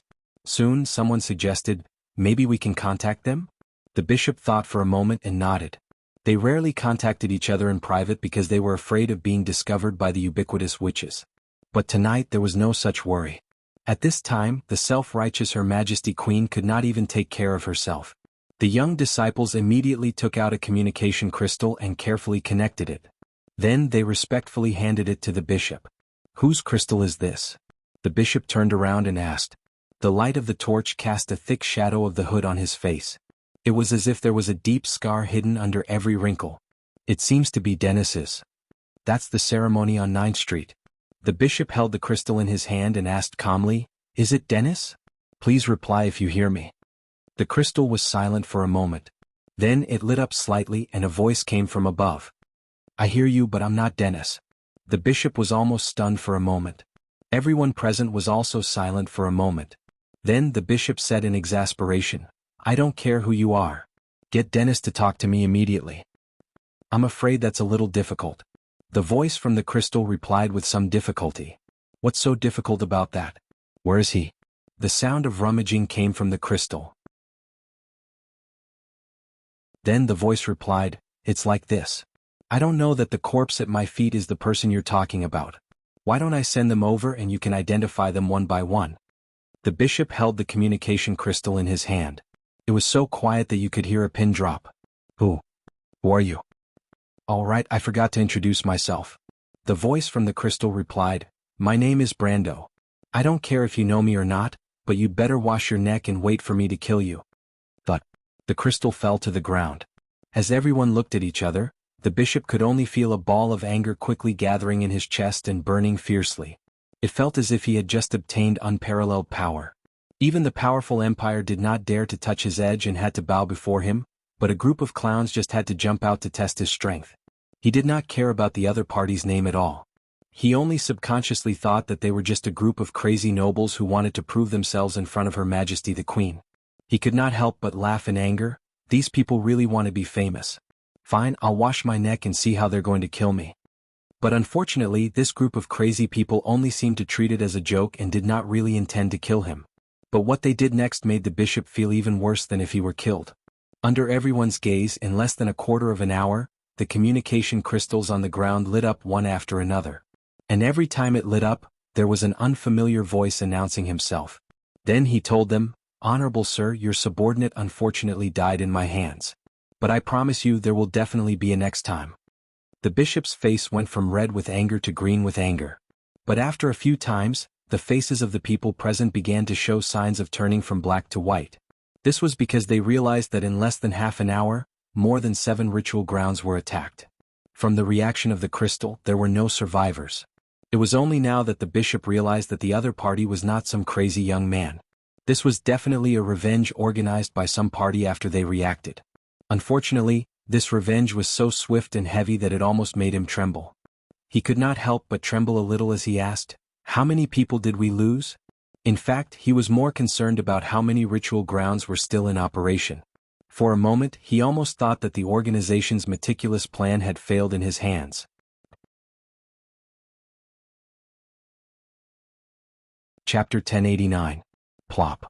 Plop. Brando frowned as he walked through a thin layer of sticky blood. Every time he lifted his foot, his boots would leave long streaks of blood behind. It was nauseating. What was even more unpleasant was that he could not find a place to walk. The room was filled with corpses. They could still save a lot of people at the previous ritual sites, but here there were only lifeless corpses. Wretch, the young man named Alcro was retching on the altar, but he could not vomit anything. Whatever he wanted to vomit, he had already vomited out. The Shire floated back from the distance, hovering about a foot above the ground. He had no choice but to waste his magic in such a place.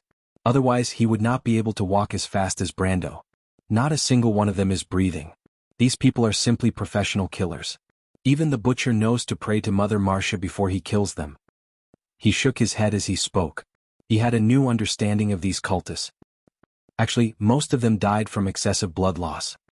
Medisha added, "I've checked their wounds. Many of them did not die immediately after being cut. This ritual must have extracted their blood." Brando stopped and looked at the pool of blood in front of him. It was as calm as a mirror. It was not a pool but more like a drop of blood with a diameter of 10 meters. The tension on the surface kept it at a height of 30 to 40 centimeters. Blood itself did not have such tension. As soon as Brando approached, the surging magic in his eyes converged. The pool of blood that was calm on the surface gushed out without warning. A twisted monster jumped out from it, screaming and pouncing on Brando with sticky blood all over its body. Brendel took a step back and the flaming blade in his hand flicked upwards. Countless metal shards that were fixed in the void pierced through the monster's chest without any resistance, like a hot knife piercing through butter. The flesh on both sides of the blade seemed to have encountered a high temperature of several thousand degrees, emitting flames and bubbling blood as it melted. Pus and blood flowed down from the open wound. The monster let out a shrill scream, but Brando raised his left hand and an invisible wave swept across. The shrill scream came to an abrupt end. The nobles stood far away from the house, but Chancellor Nydivan and his eldest son followed in and witnessed the scene with their own eyes. They saw the terrifying monster's head twist and then disappear as if it was swallowed by a distorted space. The body that lost its head twitched and an arrow of blood shot into the sky. However, it did not touch Brando at all. Before it could get within a few feet of the young lord, it was pushed away by an invisible force. Plop. The monster's body fell back into the blood pool. Brando glanced at the blood pool. The space on his left suddenly cracked open. He reached out, and a bottle of high-grade holy water flew out of the dimensional space and landed in his hand. Just as Nydivan recognized what it was, he saw Brendel open the bottle and pour the entire bottle of holy water into the blood pool. Don't. The young chancellor looked pained. Just as he was about to say that it was too wasteful, the blood pool that had been filled with holy water suddenly churned as if it was alive. It let out a deafening scream. Then, countless bubbles emerged from the blood pool, and clouds of red mist that represented high temperature rose into the air. Such a violent reaction left all the nobles speechless, including little Nydivan. His scream lasted for almost 15 minutes before it gradually subsided. When the thick red mist in the room dispersed, everyone was surprised to find that the place where the blood pool used to be was now empty. There was only a lump of dark, dried blood on the ground, and in the center of the blood scab, there were only a few blood-red crystal-like objects that emitted a demonic light scattered around. Brando waved his hand, and those crystals flew into his hand out of thin air. What on earth is that? Little Nydivan finally reacted and asked with a pale face. Brando frowned and did not say anything. The monster from before should be an oracle. It emitted a thick scent of top-grade divine blood. It should be the divine blood of the dragon of fanaticism, Alphonse. Brendel had never seen an oracle infected by divine blood in the game, but players had their own way of judging. This angel was still in its infancy, but its strength was already on par with the adult earth angel he encountered in Chablis. He couldn't help but wonder where the disciples of the Black Flames sect found this thing. In the past, the most common ones were the 4 elemental gods' blood oracles, followed by the dark gods' blood oracles and the thunder gods' blood oracles. Of course, this was excluding the disciples of the demon tree Fenlidos. The golden demon tree had almost become a newbie killer in the game. He turned to the young man not far away and asked, "Alcra, do you know what the disciples of the conclave are summoning?" Alcra's face was pale. He saw the dried blood pool and his stomach churned again. Fortunately, he had already vomited everything he could, so he only felt like his stomach was being scraped. After vomiting some jaundiced water, he answered, "My lord, the disciples of the conclave claim that they will summon the archangel Iroma to end the rule of the empire." "Nonsense," Nydivan interrupted. "Look at this. Only fools would believe their nonsense. They should be summoning the evil god Frederick." Old Nydivan suddenly spoke. The evil god Frederick? There were at least 800 evil gods in Wond, and not every type of divine blood corresponded to an evil god. There were many failed experiments by the divine folk, and the players might not be able to recognize all of them. The old chancellor nodded. This is related to the origin of the Lust Tower. During the Twilight War, the archangel Iroma with the sacred sword slew the evil god Frederick here. Later, the Flame King Gretel found the archangel's shield here and used it to build the Lust Tower. So this is not only the place where Iroma sacrificed herself, but also the place where the evil god Frederick fell. Brando understood. So they are using Iroma's name to resurrect the evil god. How powerful is this evil god? Just as there were many types of evil gods, their strength was often uneven. Powerful evil gods such as the evil god Samari made with the blood of the thunder god and the demon tree Fenlidos made with the blood of Gaia were rumored to have strength close to that of a god. Although they were not as powerful as the 7 dragons or the Lord of Elements, they were close to a demigod like the god of giants, Milos. Brando knew very well what kind of strength Milos had. Back in the deadly tundra, a remnant demigods will almost destroyed the world. It was easy to imagine what kind of strength Milos had in his complete form. As for the weaker ones among the evil gods, it was hard to say. For example, the evil god Frederick could actually be killed by a holy angel. Although the holy sword Aroma was a holy seat of the holy cathedral of fire, her strength wouldn't exceed the silver body. Of course, this was a real silver body, and it was different from the silver body forged by the players with the war slate. Old Prime Minister Nydivan did not know that Brando had already classified the evil god Frederick as a weakling in his mind, but the native's understanding of power was obviously not the same as the player's understanding of power in the later stages of the game. He was silent for a moment before replying, "No matter what, at least he has crossed the step of the sage. This is no longer something that you and I can understand. If they can really revive Frederick in his complete form, the Empire will probably suffer an unprecedented calamity." Brando was thinking, what is there not to know about those above the sage realm? But after a moment he reacted. From the old Prime Minister's point of view, this seemed to be true.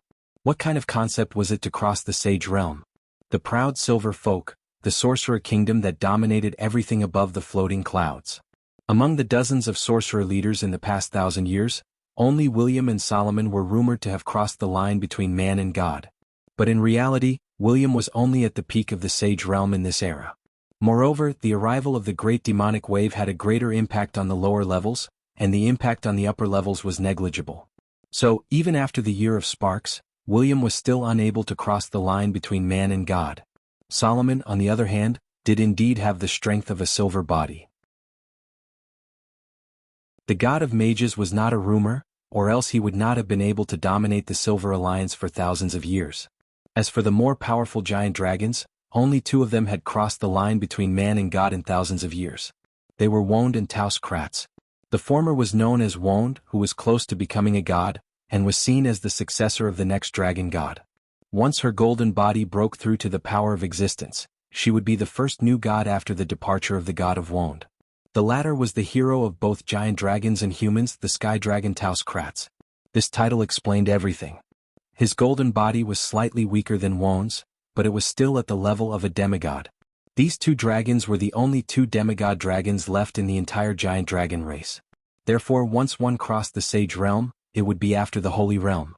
Regardless of whether one had a bronze body or a golden body, they were all at the level of a holy realm. The only difference was whether one had the power of a normal holy realm or the power of a demigod. This was the reason why the evil gods were called gods. For mortals, even people like old Nydivan, who stood at the peak of mortal power, had to look up to the realm of gods. Therefore, for this old man, it was not surprising that he had such an understanding. However, for Brando in the post-war era of the War of the Slate, most players had entered the early stage of the bronze body. This was the limit that the Iron Folk could reach, and their strength was roughly equivalent to that of a weaker divine servant.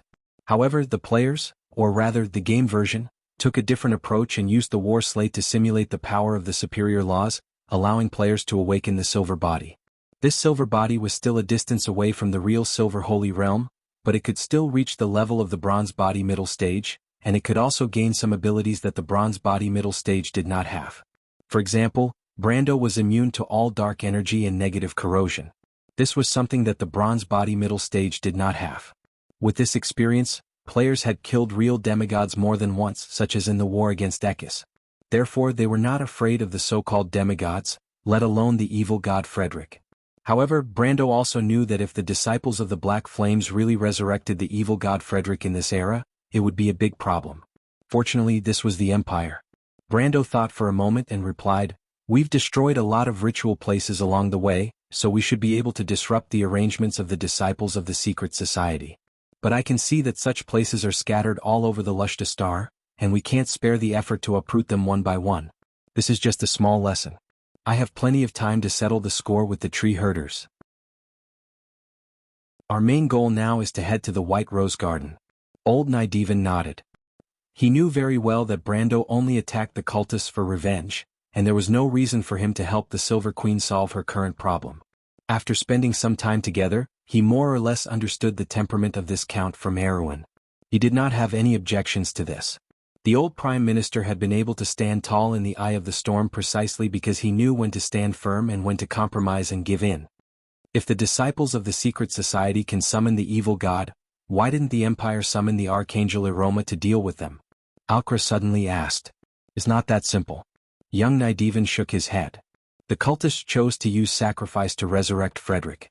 Who knows how many people would be sacrificed? Which royal family on the continent would dare to do that? Besides, even if they used other methods, they would need a saint's relic. I wonder where the tree herders found the remains of the evil god Frederick. A saint's relic. Although the young man was smarter than most people, his knowledge was still limited. He asked in confusion, "What about Lady Aroma's shield? Isn't that angel's shield erected in the Victory Square? And I heard that the angel's sacred remains have always been protecting the empire beneath the imperial capital. Although that shield was found by Lord Flame King, it's actually just a symbolic thing." The current prime minister shook his head. To Lady Aroma, her most important weapon is her sword. That's why she's called the angel with the sacred sword. As for the sacred remains, it's actually just an incomplete phalanx. It's even less useful. Archangel Aroma. Brando suddenly thought of something and asked, "Archangel Aroma? Is that the angel with the sacred sword, the golden flame angel Aroma?"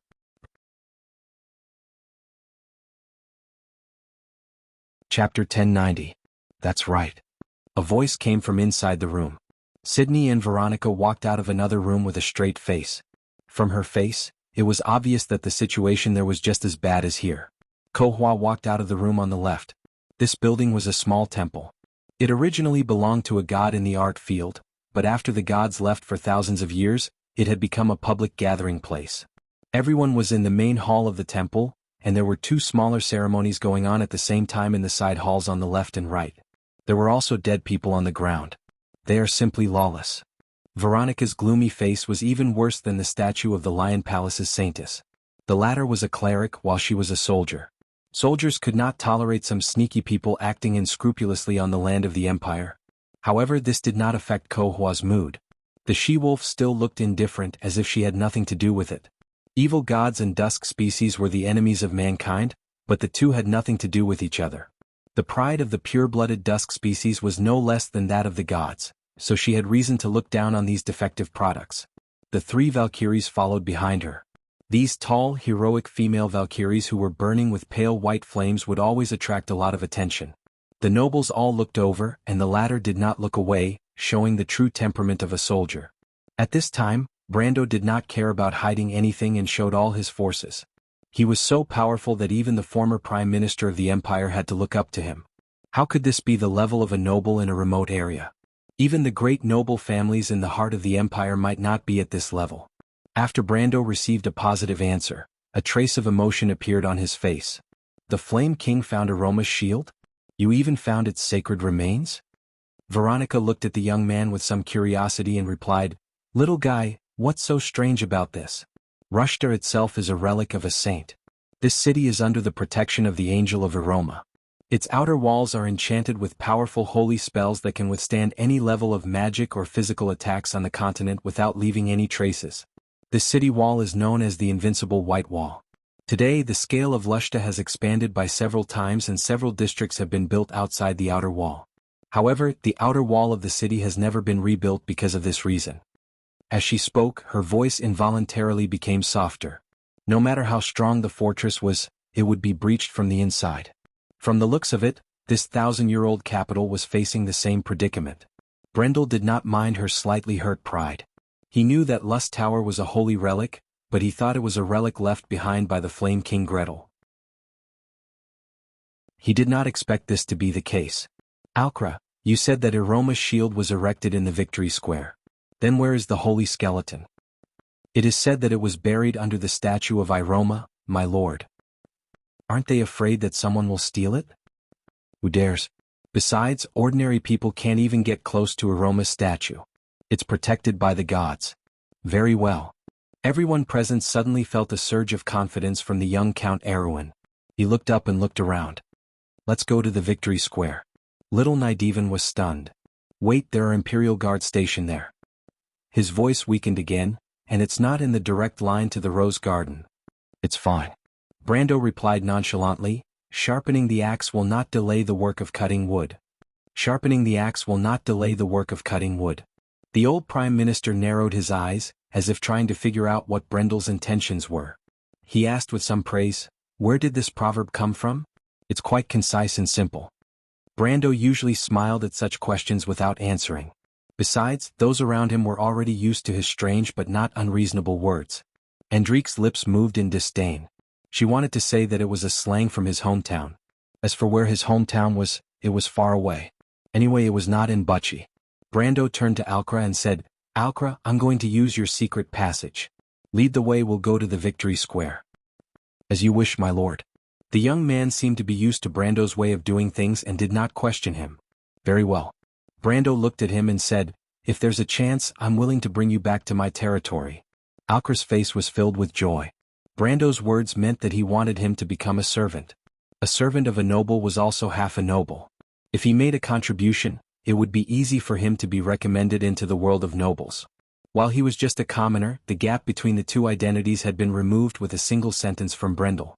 Although it was not completely removed, at least there was hope for him to move forward. He had learned some relevant knowledge from a priest, and was very different from the muddle-headed youths in the countryside. Because of that, he was more ambitious. However, the identity of a commoner often made him feel uncomfortable and painful. As the son of a farmer, even if he joined the army, it would be difficult for him to obtain military merits. This was because only knights could perform meritorious deeds, and knights were also nobles.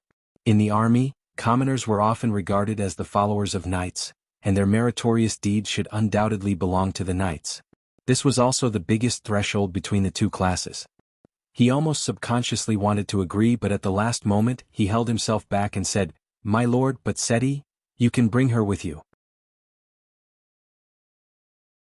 If she's willing, you can also bring your family, her father, and other family members." Brando nodded. This was a generous offer for any noble. Even the other nobles could not help but look at Brando and the commoner. They wanted to know what was so special about the latter that the Count of Erewhon was willing to raise so many mouths to feed. However, Brando really admired the young man. He was smart, came from a humble background, and was able to seize the opportunity. He was willing to give the latter a chance. But in fact, the latter's loyalty at the last moment was the reason why Brando gave him such a generous offer. As for Alcra, he was already moved to tears. The nobles of Cruz expressed that they did not understand. Only Corfa stood by the side watching the scene from afar. When Brendel turned his gaze to her, he thought for a moment and said to her, "Can you stay in the outer city? Aren't you afraid that I'll run away?" "Your sister." The little she-wolf clenched her teeth but quickly calmed down. She looked at him with a gaze that seemed to see through him and said, "You won't kill her. You won't even lay a finger on her. My sister is kind and innocent. How can you blame her for my mistake?" Then she said word by word, "Brando, you are a good person. You can't fool me." Brando thought that Kohua was kind but not pure. The little girl was not as ignorant as she appeared to be. Her brain was not inferior to Delphian's at all. In fact, he knew that as a twin, Black Kohua was the same. It was just that she was not willing to help. The little she-wolf's words were directly sent to his mind with her psychic ability. Brando found that he could not send the message back. He did not know how the other party broke the psychic interference of the horseshoe insect. Perhaps this level of trick was not worth mentioning in the eyes of such a pure-blooded dusk species. He could only say, "This is for you." Then he threw the blood-red crystal in his hand to her. The little she-wolf didn't care at first. She casually took the crystals, but her expression immediately changed. "This is pure dark magic. Oh my God, there's also some divine power in it. This is good stuff. You're actually willing to give it to me?" She raised her head and looked at Brando with narrowed eyes. "I see. I understand now. You humans are ridiculous. If we can obtain great power, we can easily devour our own kind. You actually gave up the power at your fingertips for these pedantic reasons? This is the difference between humans and beasts." Brando answered coldly. He gave the little she-wolf a solid blood crystal. It was similar to a magic crystal, but the blood crystal contained the blood of God. It was not comparable to a magic crystal left behind by a demon. This thing was very useful to him. In layman's terms, each blood crystal was equivalent to about 500,000 experience points and 10 points of all attributes. Although the effect would be greatly reduced after absorbing too much, the few blood crystals in his hand could almost increase his strength by 1/10. But just as the little she-wolf had said, these blood crystals were not condensed from the pure magic of the blood rain of God. These two things were not that powerful. In fact, they were the product of sacrificing countless lives to obtain them. Demons loved these things the most, and so did the dusk species. But he could not accept it. But it was a pity to waste it. After all, the dead would not be resurrected. It was just right to give it to the little she-wolf. "Cut the crap," he said. "Stay in the outer city and cause trouble for the cultists. You are doing Her Majesty a favor by destroying their ritual." Ko Hua did not object and accepted his bribe. "I don't think you can completely destroy the tree herder's ritual." Brando did not care. He left Ko Hua in the outer city only to slow down the cultists and continue to teach those clowns who provoked him a lesson. If it was before, he would certainly hope that the cultists could cause trouble for the Silver Queen. But now, he did not want the cultists to invade the inner city and cause trouble for him. "Delay them for 2 hours. "I can't do that. I'm not stronger than you now." "Then 1 hour it is." "Deal." At this moment, the inner city was in a state of chaos. Not all nobles had the right to be invited to Her Majesty's banquet. The middle and lower nobles who lived in the inner city could not enjoy the singing and dancing in the Garden of White Roses. They could only watch the flames in the outer city in fear, hoping that the tragedy would not repeat itself. In the turmoil decades ago, although the mobs did not invade the inner city, the nobles, especially the middle and lower nobles, had a hard time during the week of siege. In order to protect themselves, they had to spontaneously organize to guard the city walls. It was inevitable that they would lose their property. More unfortunately, some nobles died because of it. Death was a distant and terrifying word for the nobles in the imperial capital. It was second only to being stripped of their noble status and becoming a commoner. As for the nobles in the imperial capital, there were even fewer older nobles who had experienced the turmoil back then. The younger nobles tossed and turned in bed throughout the night. After all, who knew if the rioters would suddenly appear before them?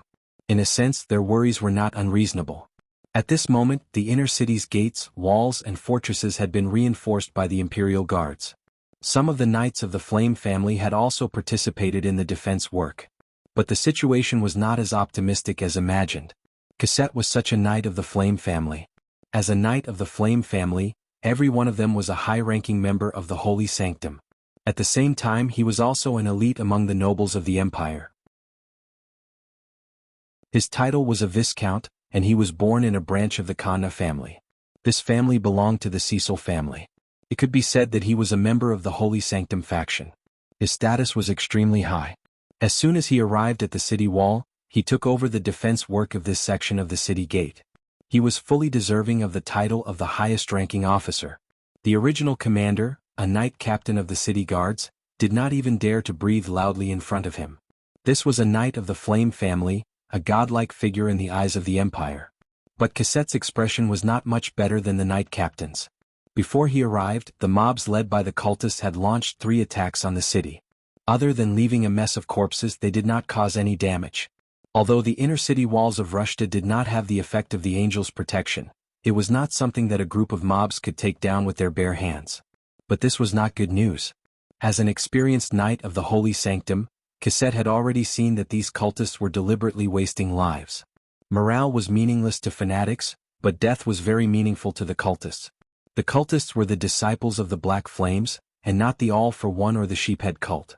Cassette's rich experience in fighting enemies allowed him to make a judgment immediately. Moreover, during the 3rd attack, he had already seen the oracles mixed in the crowd and killed one with his own hands. If he had not acted quickly, there would have been casualties on the city wall. The oracles were at least elemental realm. And he could see that the one he killed was just a newborn. He could not help but wonder where the disciples of the Black Flames found such pure blood of God. The strength of the oracles did not depend on the strength of the blood of God they belonged to. For example, the evil god Frederick could also have powerful oracles because the blood of God that created them was very pure. It could also be said that the blood of God contained a very high amount of blood of God. Because of this, Cassette was keenly aware of the danger. Although Her Majesty had been cautious enough to invest enough defensive forces, it was still not enough. The situation was somewhat unexpected. He did not quite understand why Her Majesty would leave the mobs alone, nor did he understand that the so-called banquet was so important. It was worth giving an order for the Flame family knight to firmly guard the inner city before the banquet ended. They were not allowed to let a single mob enter, but they were also not allowed to launch a counterattack. At first, he thought that it was a little ridiculous. Killing these rioters was the right thing to do. But now it seemed that he was thinking too much. If the previous siege came a few more times, he wouldn't be able to guarantee the safety of the people on the city walls. We have to inform Her Majesty. He turned back and said to his deputy, You're tuning in to the Han Lee's Wuxia Chronicles YouTube channel. We're so grateful for your support, and don't forget to subscribe to join us on this incredible journey through captivating stories. Your generosity through donations truly makes a world of difference, as it's the primary source of revenue that allows me to expand and enhance this channel for you. Thank you from the bottom of my heart for being a part of this adventure.